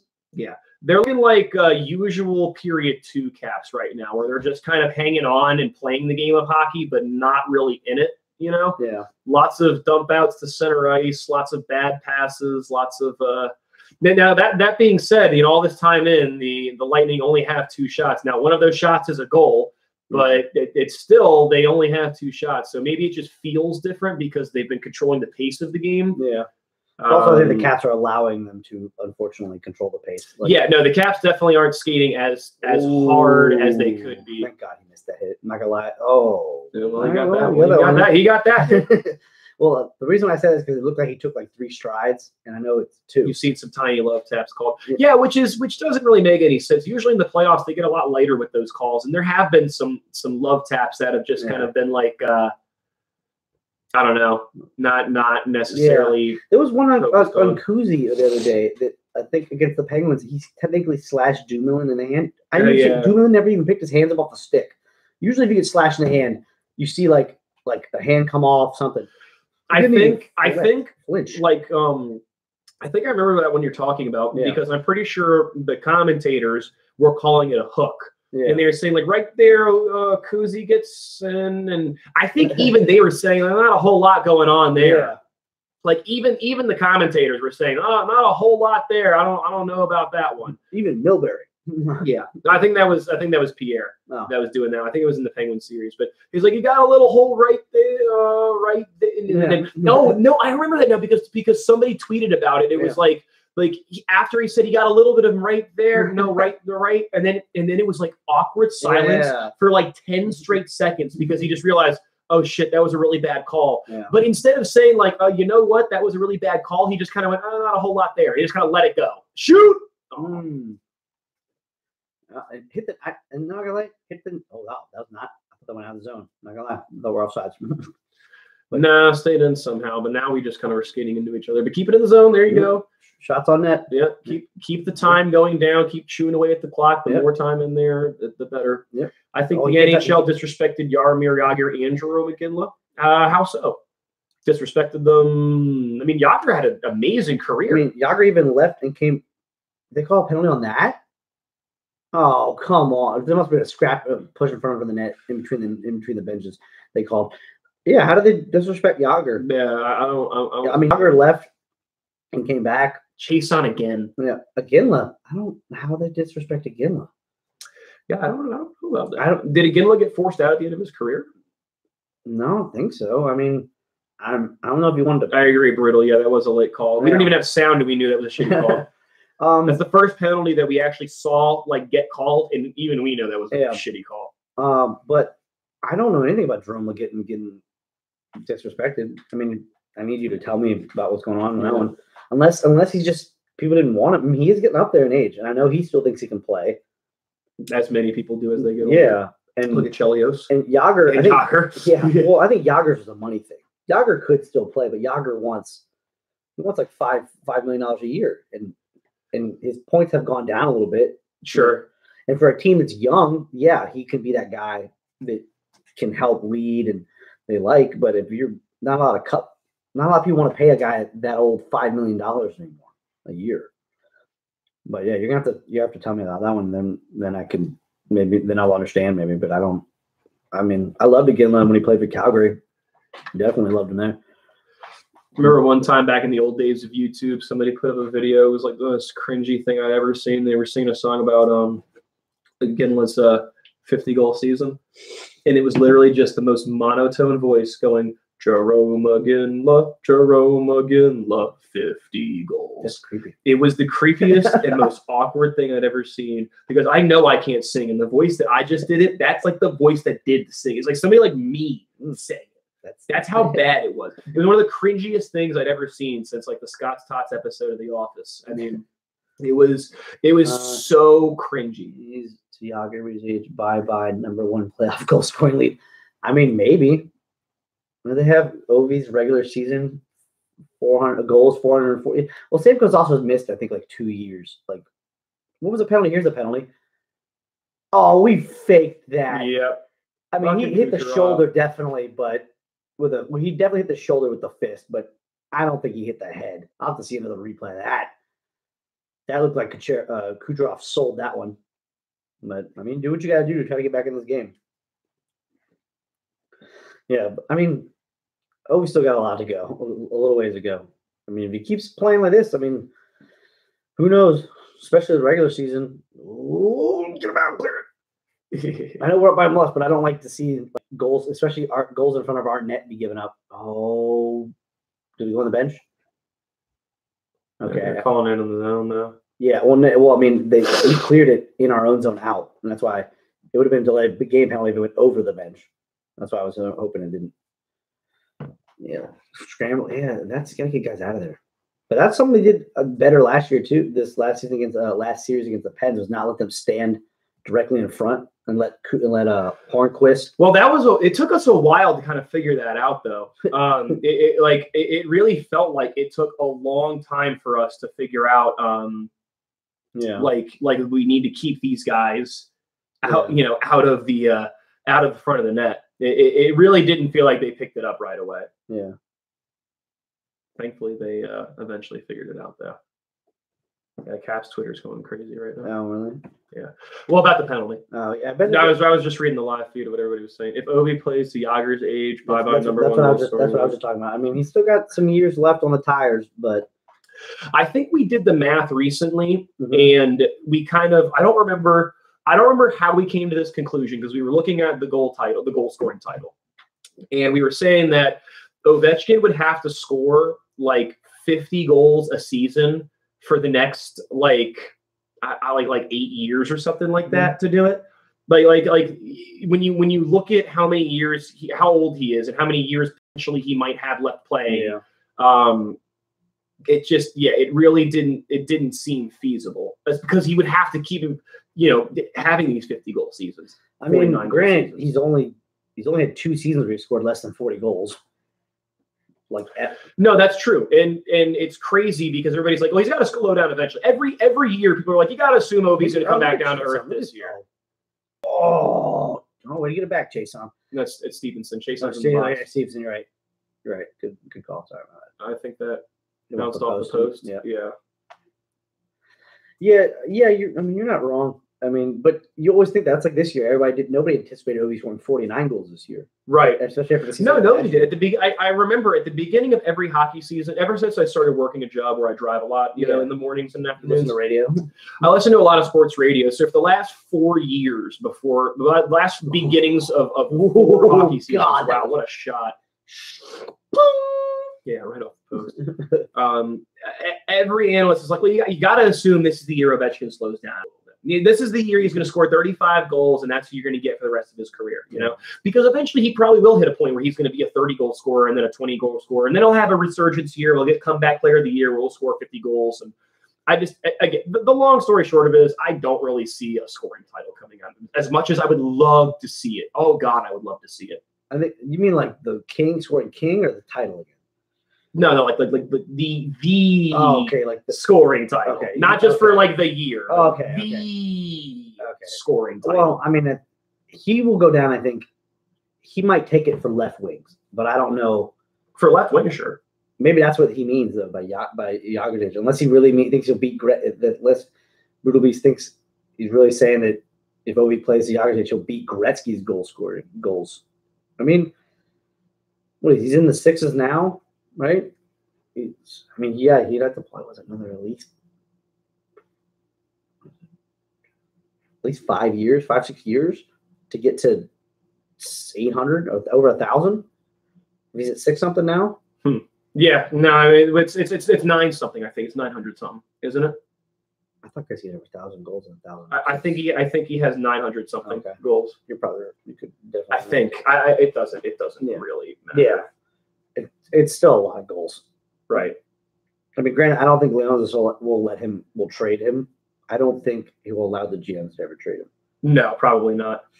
But, I mean, that's I think Ovi's shot is the one thing I've heard consistently over the last, 13 years he's played or something like that, that they're like, we all know, like, he doesn't move much, unless he gets those ones where he's coming on the ice.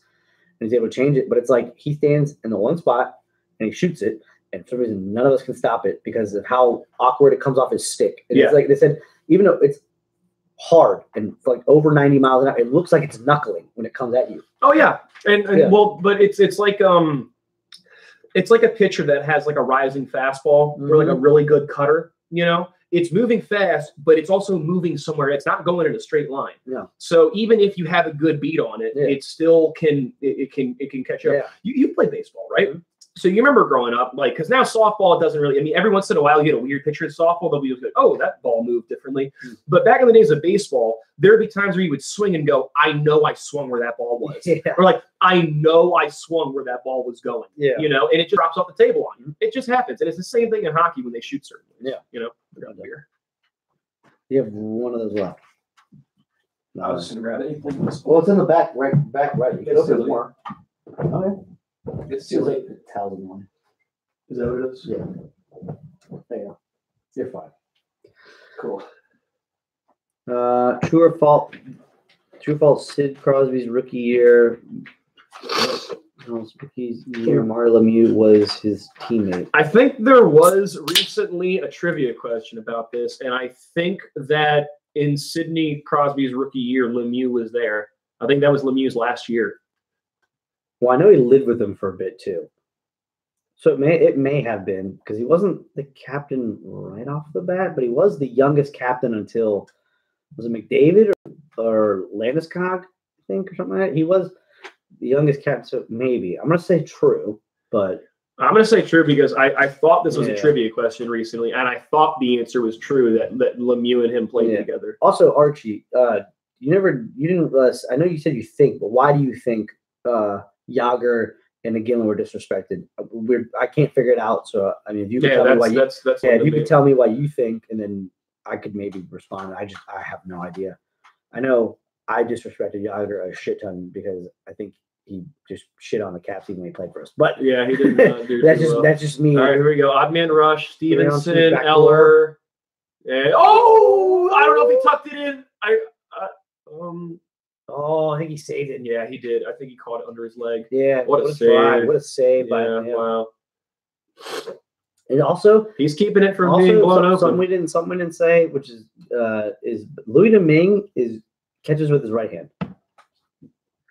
So not a lot of those out there. True. So that could be another thing. That could be throwing the Cavs off slightly this third period. Could be, but we also don't have that many shots this period. It has not been our strongest period. Wow, that looked like it went in. View? Can I get the parallax view? Yeah, I definitely want the parallax view.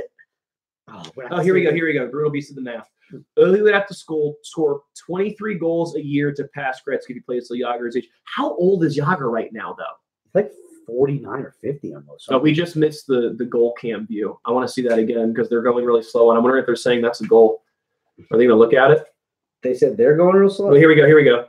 Yeah, but you can't see. No, but I don't know what the first view showed. I'm interested to see. Yeah, rewind that. Play it right here. Let's see what actually happens. So yeah, so how old is Yager and how many more years is the question. Okay, yeah, so this is the view I really want to see. Let's see it there. I don't think it would have line. It's sitting right over that second middle belt. I can't really tell. Yeah. I mean, I don't think it's a goal. I don't think they were reviewed. There's no reason to. Actually, if you're the Caps, you almost have nothing to lose. Does a timeout really matter? And you might as well just be going. No. Fuck it. Yeah. Oh wait, here we go. They're reviewing it. They reviewed it anyway. No goal. Yep. So I don't think they challenged it, did they? It didn't look like it. I think they just went. I think Toronto called that in. Yeah. He did not. I think it stops right on the line. I think he put his leg down just enough. Yep. I think it stops right on the line. I was going to make a joke. I was like, where's our parallax view? But I was like, yeah. Man, but what parallax view? Fucking legs on top of it. You have a fucking dart in your neck, man. Old school. You're crazy. Quick side note, did you see Super Troopers 2 yet? I did not yet. Stifler's in it. Briefly. Was it good? Yeah, it's actually really funny. Okay. I know a bunch of people that said, like, oh, it's just piggybacking off the old jokes. I didn't think that at all. I didn't think it was. That's the thing. I did not think it was piggybacking off the old jokes. I mean, there were times where they had to, like, do throwbacks to their old jokes, but other than that, I mean. Did you see Infinity War yet? I did not. No, I have not seen Infinity War, but I need to see it. Did you see Black Panther yet? No, like I said, I haven't seen a comic book movie since they rebooted Spider-Man the first time. I would say go see. I would see Black Panther maybe before you see.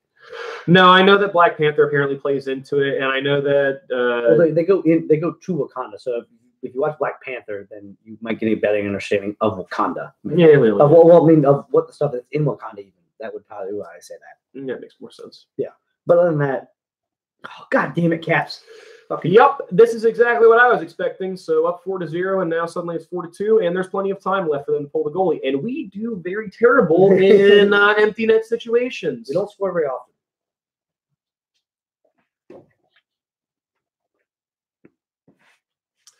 Well, yeah. So not a whole lot to say there. That's what somebody. I need another beer. Wow, you got to have that save, Holtby. Short side, too. Yep. Left the short side open.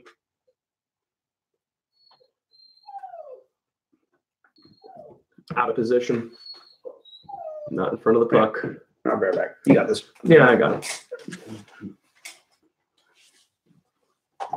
But yeah, brutal. Did you get a number on that for me? I guess I could Google it, how old Yager is. I need to actually see that. I'll do it later. I'll actually comment on the game for right now. So 6 minutes left. Well, 6:45 to go. You know that at this point now Tampa Bay has the opportunity to pull their goalie later on. I mean, this has all the makings of a crushing blow so far. It'd be terrible if we blew a 4-goal lead. You know, I mean, it's one thing to blow a 2-goal lead, even the 3-goal lead, but to blow a 4-0 start. Oh, come on, Stevenson. He's on a breakaway. Get in there. No, he didn't get in there at all. Looked like they were pushing and shoving behind the play too. Too bad they didn't fight. So, yep, like I said, so far this is it's a little terrifying to look at because regardless of how you want to look at it at the end of the game, giving up 2 goals late is not a good look.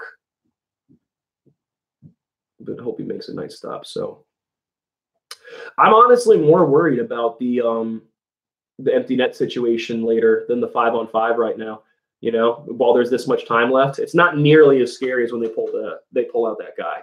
I know against Pittsburgh we did pretty well. We got a couple empty netters against them, so it's not the end of the world. It doesn't mean that, you know, we're going to lose for sure, but at the same time, it's just something that scares you a little bit when you know that your team is bad at something going in. So we will see how it plays out.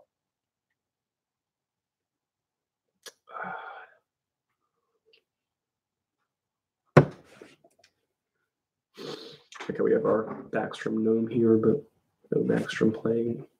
Maybe that's our bad luck right there, is that we have a Backstrom gnome out, but he's not actually in the game. Hopefully he comes back soon. But then again, I don't know who they would pull out for him. Stevenson, maybe. They shouldn't, but he's a possibility. Chason, maybe. Chason does have 2 bad penalties.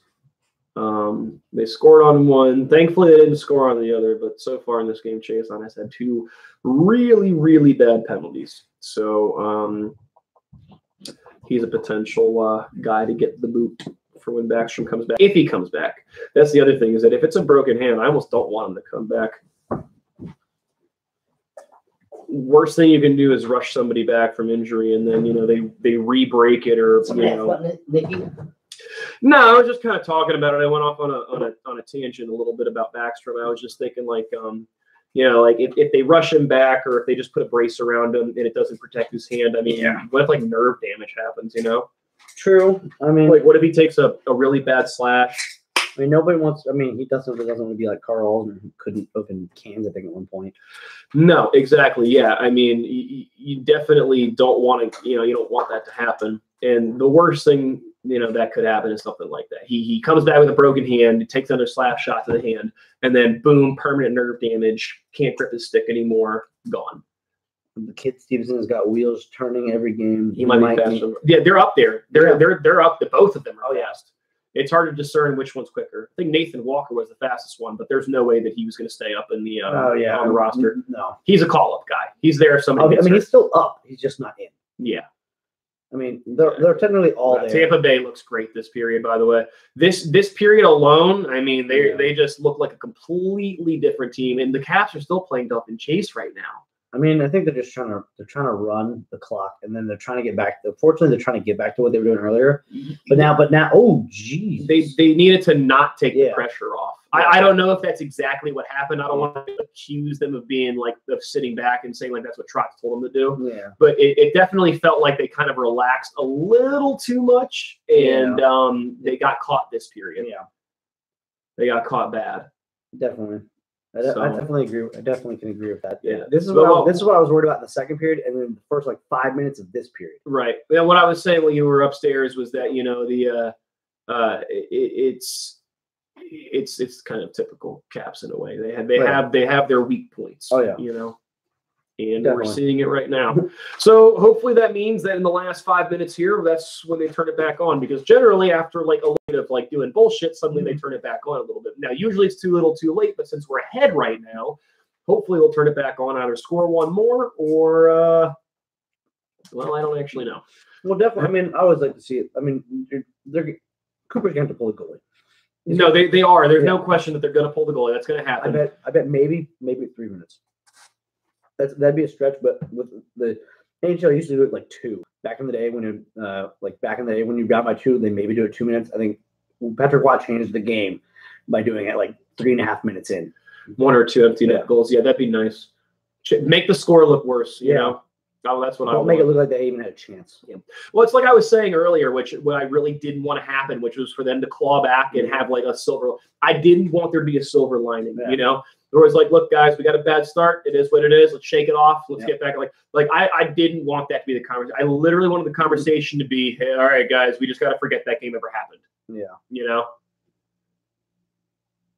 Not enough just to beat them. You want to demoralize them too. Oh, yeah. Don't even, I mean, especially, granted, a win would be great in the opposing team's barn, but, I mean, a slaughter would be even better, I think. Granted, a slaughter sometimes might give a team more motivation the next game. I mean, I guess, I don't know. Would you rather be blown out or lose by 1? I'd probably blown out, I think. I think in the long run, obviously, it's easy to say you'd rather be blown out because then you're not as invested. Yeah. And it definitely hurts more, but I would rather watch a more exciting hockey game than like. Well, I meant you personally, not like you were playing the game, not if you're watching. If you were playing the game. Oh, playing the game. Yeah. Yeah, I would definitely rather play a close game and lose by 1 than get blown out every time. Fuck yeah. There's nothing worse than being blown out because you're like, you look up at the scoreboard and you see there's still 10 minutes left to go in the game and you're like, oh my God, we're losing by 7. Do we really got to play these last 10 minutes? Yeah. You know, I hate blowouts. I've been a part of my fair share on both sides. They're fun when you're on the other side and everybody's scoring. It's like, all right, whose turn? Raise your hand if you haven't scored yet. You know, we'll get you the puck. Yeah, those are fun. It's the ones where you're on the other side and you're on the receiving end of 3 goals in a row in like 30 seconds. You're just like, okay, I don't want to be here anymore. I want to go home. I mean, that was the kind of funny thing about the Pens game. We scored 3 the last time. It wasn't game 6, was it? Where we got scored on and then we scored again 30 seconds later. It was like, what the hell was this? They pickpocketed us. They have really. I mean, granted, they need to be. They got Hedman all the way for that. Yeah, no, they're aggressive as hell right now. 3 minutes left, 2-goal lead, 3 minutes to go. Yeah, and here he comes. And Vasilevsky is looking, but they don't have control yet. Okay, I guess. Back at center, so that's what's there you go. Keep him in his net. Keep him in his net as long as you can. Yeah. Basically, like whittle it down to a power play. Basically, you know. Yeah. At this point, man, I don't even care about the moral victory, the silver lining bullshit. I just want the win. Yeah. Please don't blow this, guys. I specifically tweeted for you guys to not blow it, so please don't. Please. Oh, one of our guys. Oh, I think they called a penalty on them. Yeah, they did. They have a penalty. Shoot. Oh, Vasilevsky's not even out of the net. Well, because they called a penalty on them. No, they didn't. Oh, they were calling offside. Yeah. Okay, his arm was up for offside. It wasn't. We just saw the arm go up. We didn't. Yeah. We don't have sound. Again, we don't have sound. When we see an arm go up, we go, oh, penalty. Oh, God, there. Well, I mean, the way he did, I was like, maybe through a form shiver, I didn't see. But yeah, no, it looked like a legal hit. Our guy just got wrecked. It looked like Wilson. See, I think that's the thing that's going to get Wilson, I think, hurt on his end, is where he goes to do a hit like that, and he pulls up slightly. He's like, oh, I don't want to get hit. I don't want to get suspension again. Yeah. Granted, I think the guy he tried to hit was pretty solid though. All right, so they're going to have about 2 minutes to score 2 goals. Less than that now. They're taking forever. Keep doing this. Yeah, keep circling around, please. Yeah. Don't bring it right in. All right, there you go. There goes Vasilevsky. Oh, come on. Get it down. Get it down there. Get it down there. There we go. All right. Oh, he lost the puck. You 35 left. Yep, in their own zone. Come on, guys. Come on, guys. Close this one out. Let's go. Tripped on the blue line. Yeah, it's a terrible spot to fall down. Anytime I see over the puck, I cringe. I know. Oh, there you go. Went off into no icing. Yep. Come on, guys. Get it down under a minute. Get it down under a minute. Come on. Don't let them score. Oh, good pick, Oshie. And they're clearing it perfectly, too. They're launching it up in the air, so there's no icing. Yep, the old alley-oop. Yeah, well, the best is when time keeps going. God, you know? What a nice little interference. Subtle interference they didn't call. Dude, this is wow. All right, so the Caps are finally looking. That's what I was talking about, the sandwich. The sandwich of good play around bad play. And we learned how to play in the empty net situation a little bit. Like they were playing EA Sports all of a sudden, and the rubber band started shrinking that goal. Yeah, exactly. 40 seconds left. 40 seconds. This is feeling a lot better, but I saw the Penguins score in like 30 seconds on us. Anytime Kucherov has the puck, though, hard rim around. Yeah, hard around. He did not hard that around at all. No. Come on, guys. 30 seconds. Less than 30 seconds now. Come on, guys. You just got to close this out. 5 seconds. Still in the zone. Cap zone. Cycling into the top. Yeah, basically just a long. McDonough. That's marked at 27. Oh, he whipped on it. Nice. Get it out. Alley-ooping up. Check up. Get in there. Oh, icing. It's over.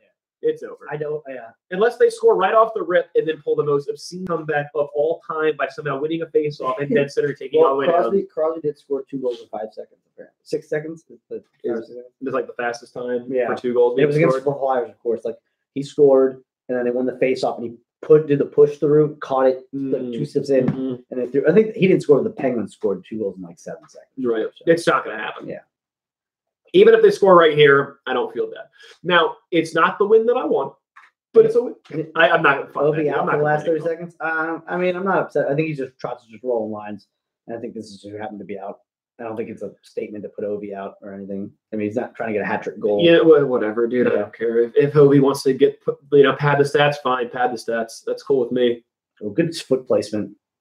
They're keeping it in. Yeah. Come on, don't let him score here. Yeah. There you go. Yeah, keep it 4-2. Oh, I thought he was going to try to hit him. Yeah, exactly, Bruno. That's why I caught myself there. I was like, I'll take the W in any way we get it. Yep. Caps final. I came into this game, thinking like I don't really know how this is going to end. I was a little worried. I was definitely a little. By the way, less than 3 hours for the game. Our cast only went for 2 minutes, 50 seconds, and we started before. 2 hours 50 seconds. Yeah, we started before the 5 minutes before. Yeah, yeah. I think the last one we did for the game was game 3, like Columbus. When I did the first one, we did was like 2 hours, and that was just the 3rd period, and then the overtime, and the other one. Yeah. Well, it's definitely how you want to start the series. I'll take the W anyway, any condition. Yep. Yeah. Yep. No, we needed this win because now we're guaranteed to split. Yep. At least we are at least guaranteed to split, and this is all I asked. It was a split. I want to split while we're there. You took home ice advantage away. Yeah, and you made sure you did it. We literally took away their home ice advantage, and now all we need to do is win at home. If all we do is win at home, we win the series. Mm-hmm. That's it. All we have to do is win at home, and we win the series. Well, I'm not gonna lie; they are now 6-1 on the road in the playoffs. Yeah, they're the road warriors right now. How awesome is that they're winning on the road? Which is shocking because I think a lot of teams have been kind of blowing it, not blowing it, but they haven't been playing as well at home. Home ice has not been as great. I think this playoffs. Here, by the way, that's yours. Yeah, not playoffs. Yeah, but I mean, it's not the regular season has not had any difference. So 9-2 in the last 11 games, I guess is what they said. I guess that's our record. Yeah. So I mean, I think that's exactly how many playoff games we played. True. Oh yeah, true. Yeah. So that's weird. Well, no, we played 12, 13. We've also a total of 4 games in the playoffs. So they're just not counting the first 2 games against Columbus. So we would be 9-4 in the playoffs, but they want to make the stat look better. So they say 9-2 in the last 11 games, even though we're 9-4 in the playoffs. Yeah. But you know what? We're 9-2 since Holtby stepped in. Yeah. So that's what we were looking at. You know what's the shitty part about those stats are? They gave Holtby that loss. That second loss. Yeah, right? How stupid was that? Not his fault. And he didn't come in. He never came in and we didn't tie. So he never came in like with the lead or tied. And they gave Well, they have since fixed that stat, by the way, what? because Holtby does have 2 losses. No, they have 3. He had 3 today. As of today, they had 3. No, I'm saying he has a loss against. He has 2 losses against Pittsburgh. Okay. And no losses against. You're right. So they fixed the stat because he should have 3 losses. Okay, you're right. Well, You're no, sorry, he should not have 3 losses, but they gave him a loss when he didn't deserve it. Yeah. So technically, yeah. Tune into ESPN to listen to all the frogs. All the frogs. Oh my god. Does ESPN even cover hockey? I doubt it. The only person I think they have on there is Barry Melrose, if that. And the only person I used to love to listen to is John Butcher Gross, and I'm pretty sure I don't even let him do. He does international hockey. He did the loss goes to the goalie where they gain. No, yeah, you're right, Brutal. Yeah. And I think that I don't think that the goal was against him that we lost to, was it, or was it overtime? No. Oh yeah, he did. Did he come in? Yeah, the first. I don't. Well, the stat they showed today was Holtby in the playoffs so far is 8-2, and we lost against Pittsburgh twice. So unless they're just neglecting the Columbus series, Yeah. I don't know. Either way, it's not that big of a deal. Well, now I'm curious, and all it was is a touch of the finger away. Oh, we'll pull it up on the schedule. Yep. Yeah, we'll pull this up here, then we'll end the stream, guys. I got work in the morning, so You have to work on Saturday. I'm on call technically right now. I shouldn't be drinking. You shouldn't even be here. I shouldn't be here. I'm in my work. Do you notice I'm in my work pants? Well, nobody can see you from the waist down. Well, yeah, no, they can't. But Nobody gives a shit I'm in about my your work. dick. Yeah, I'm in my work.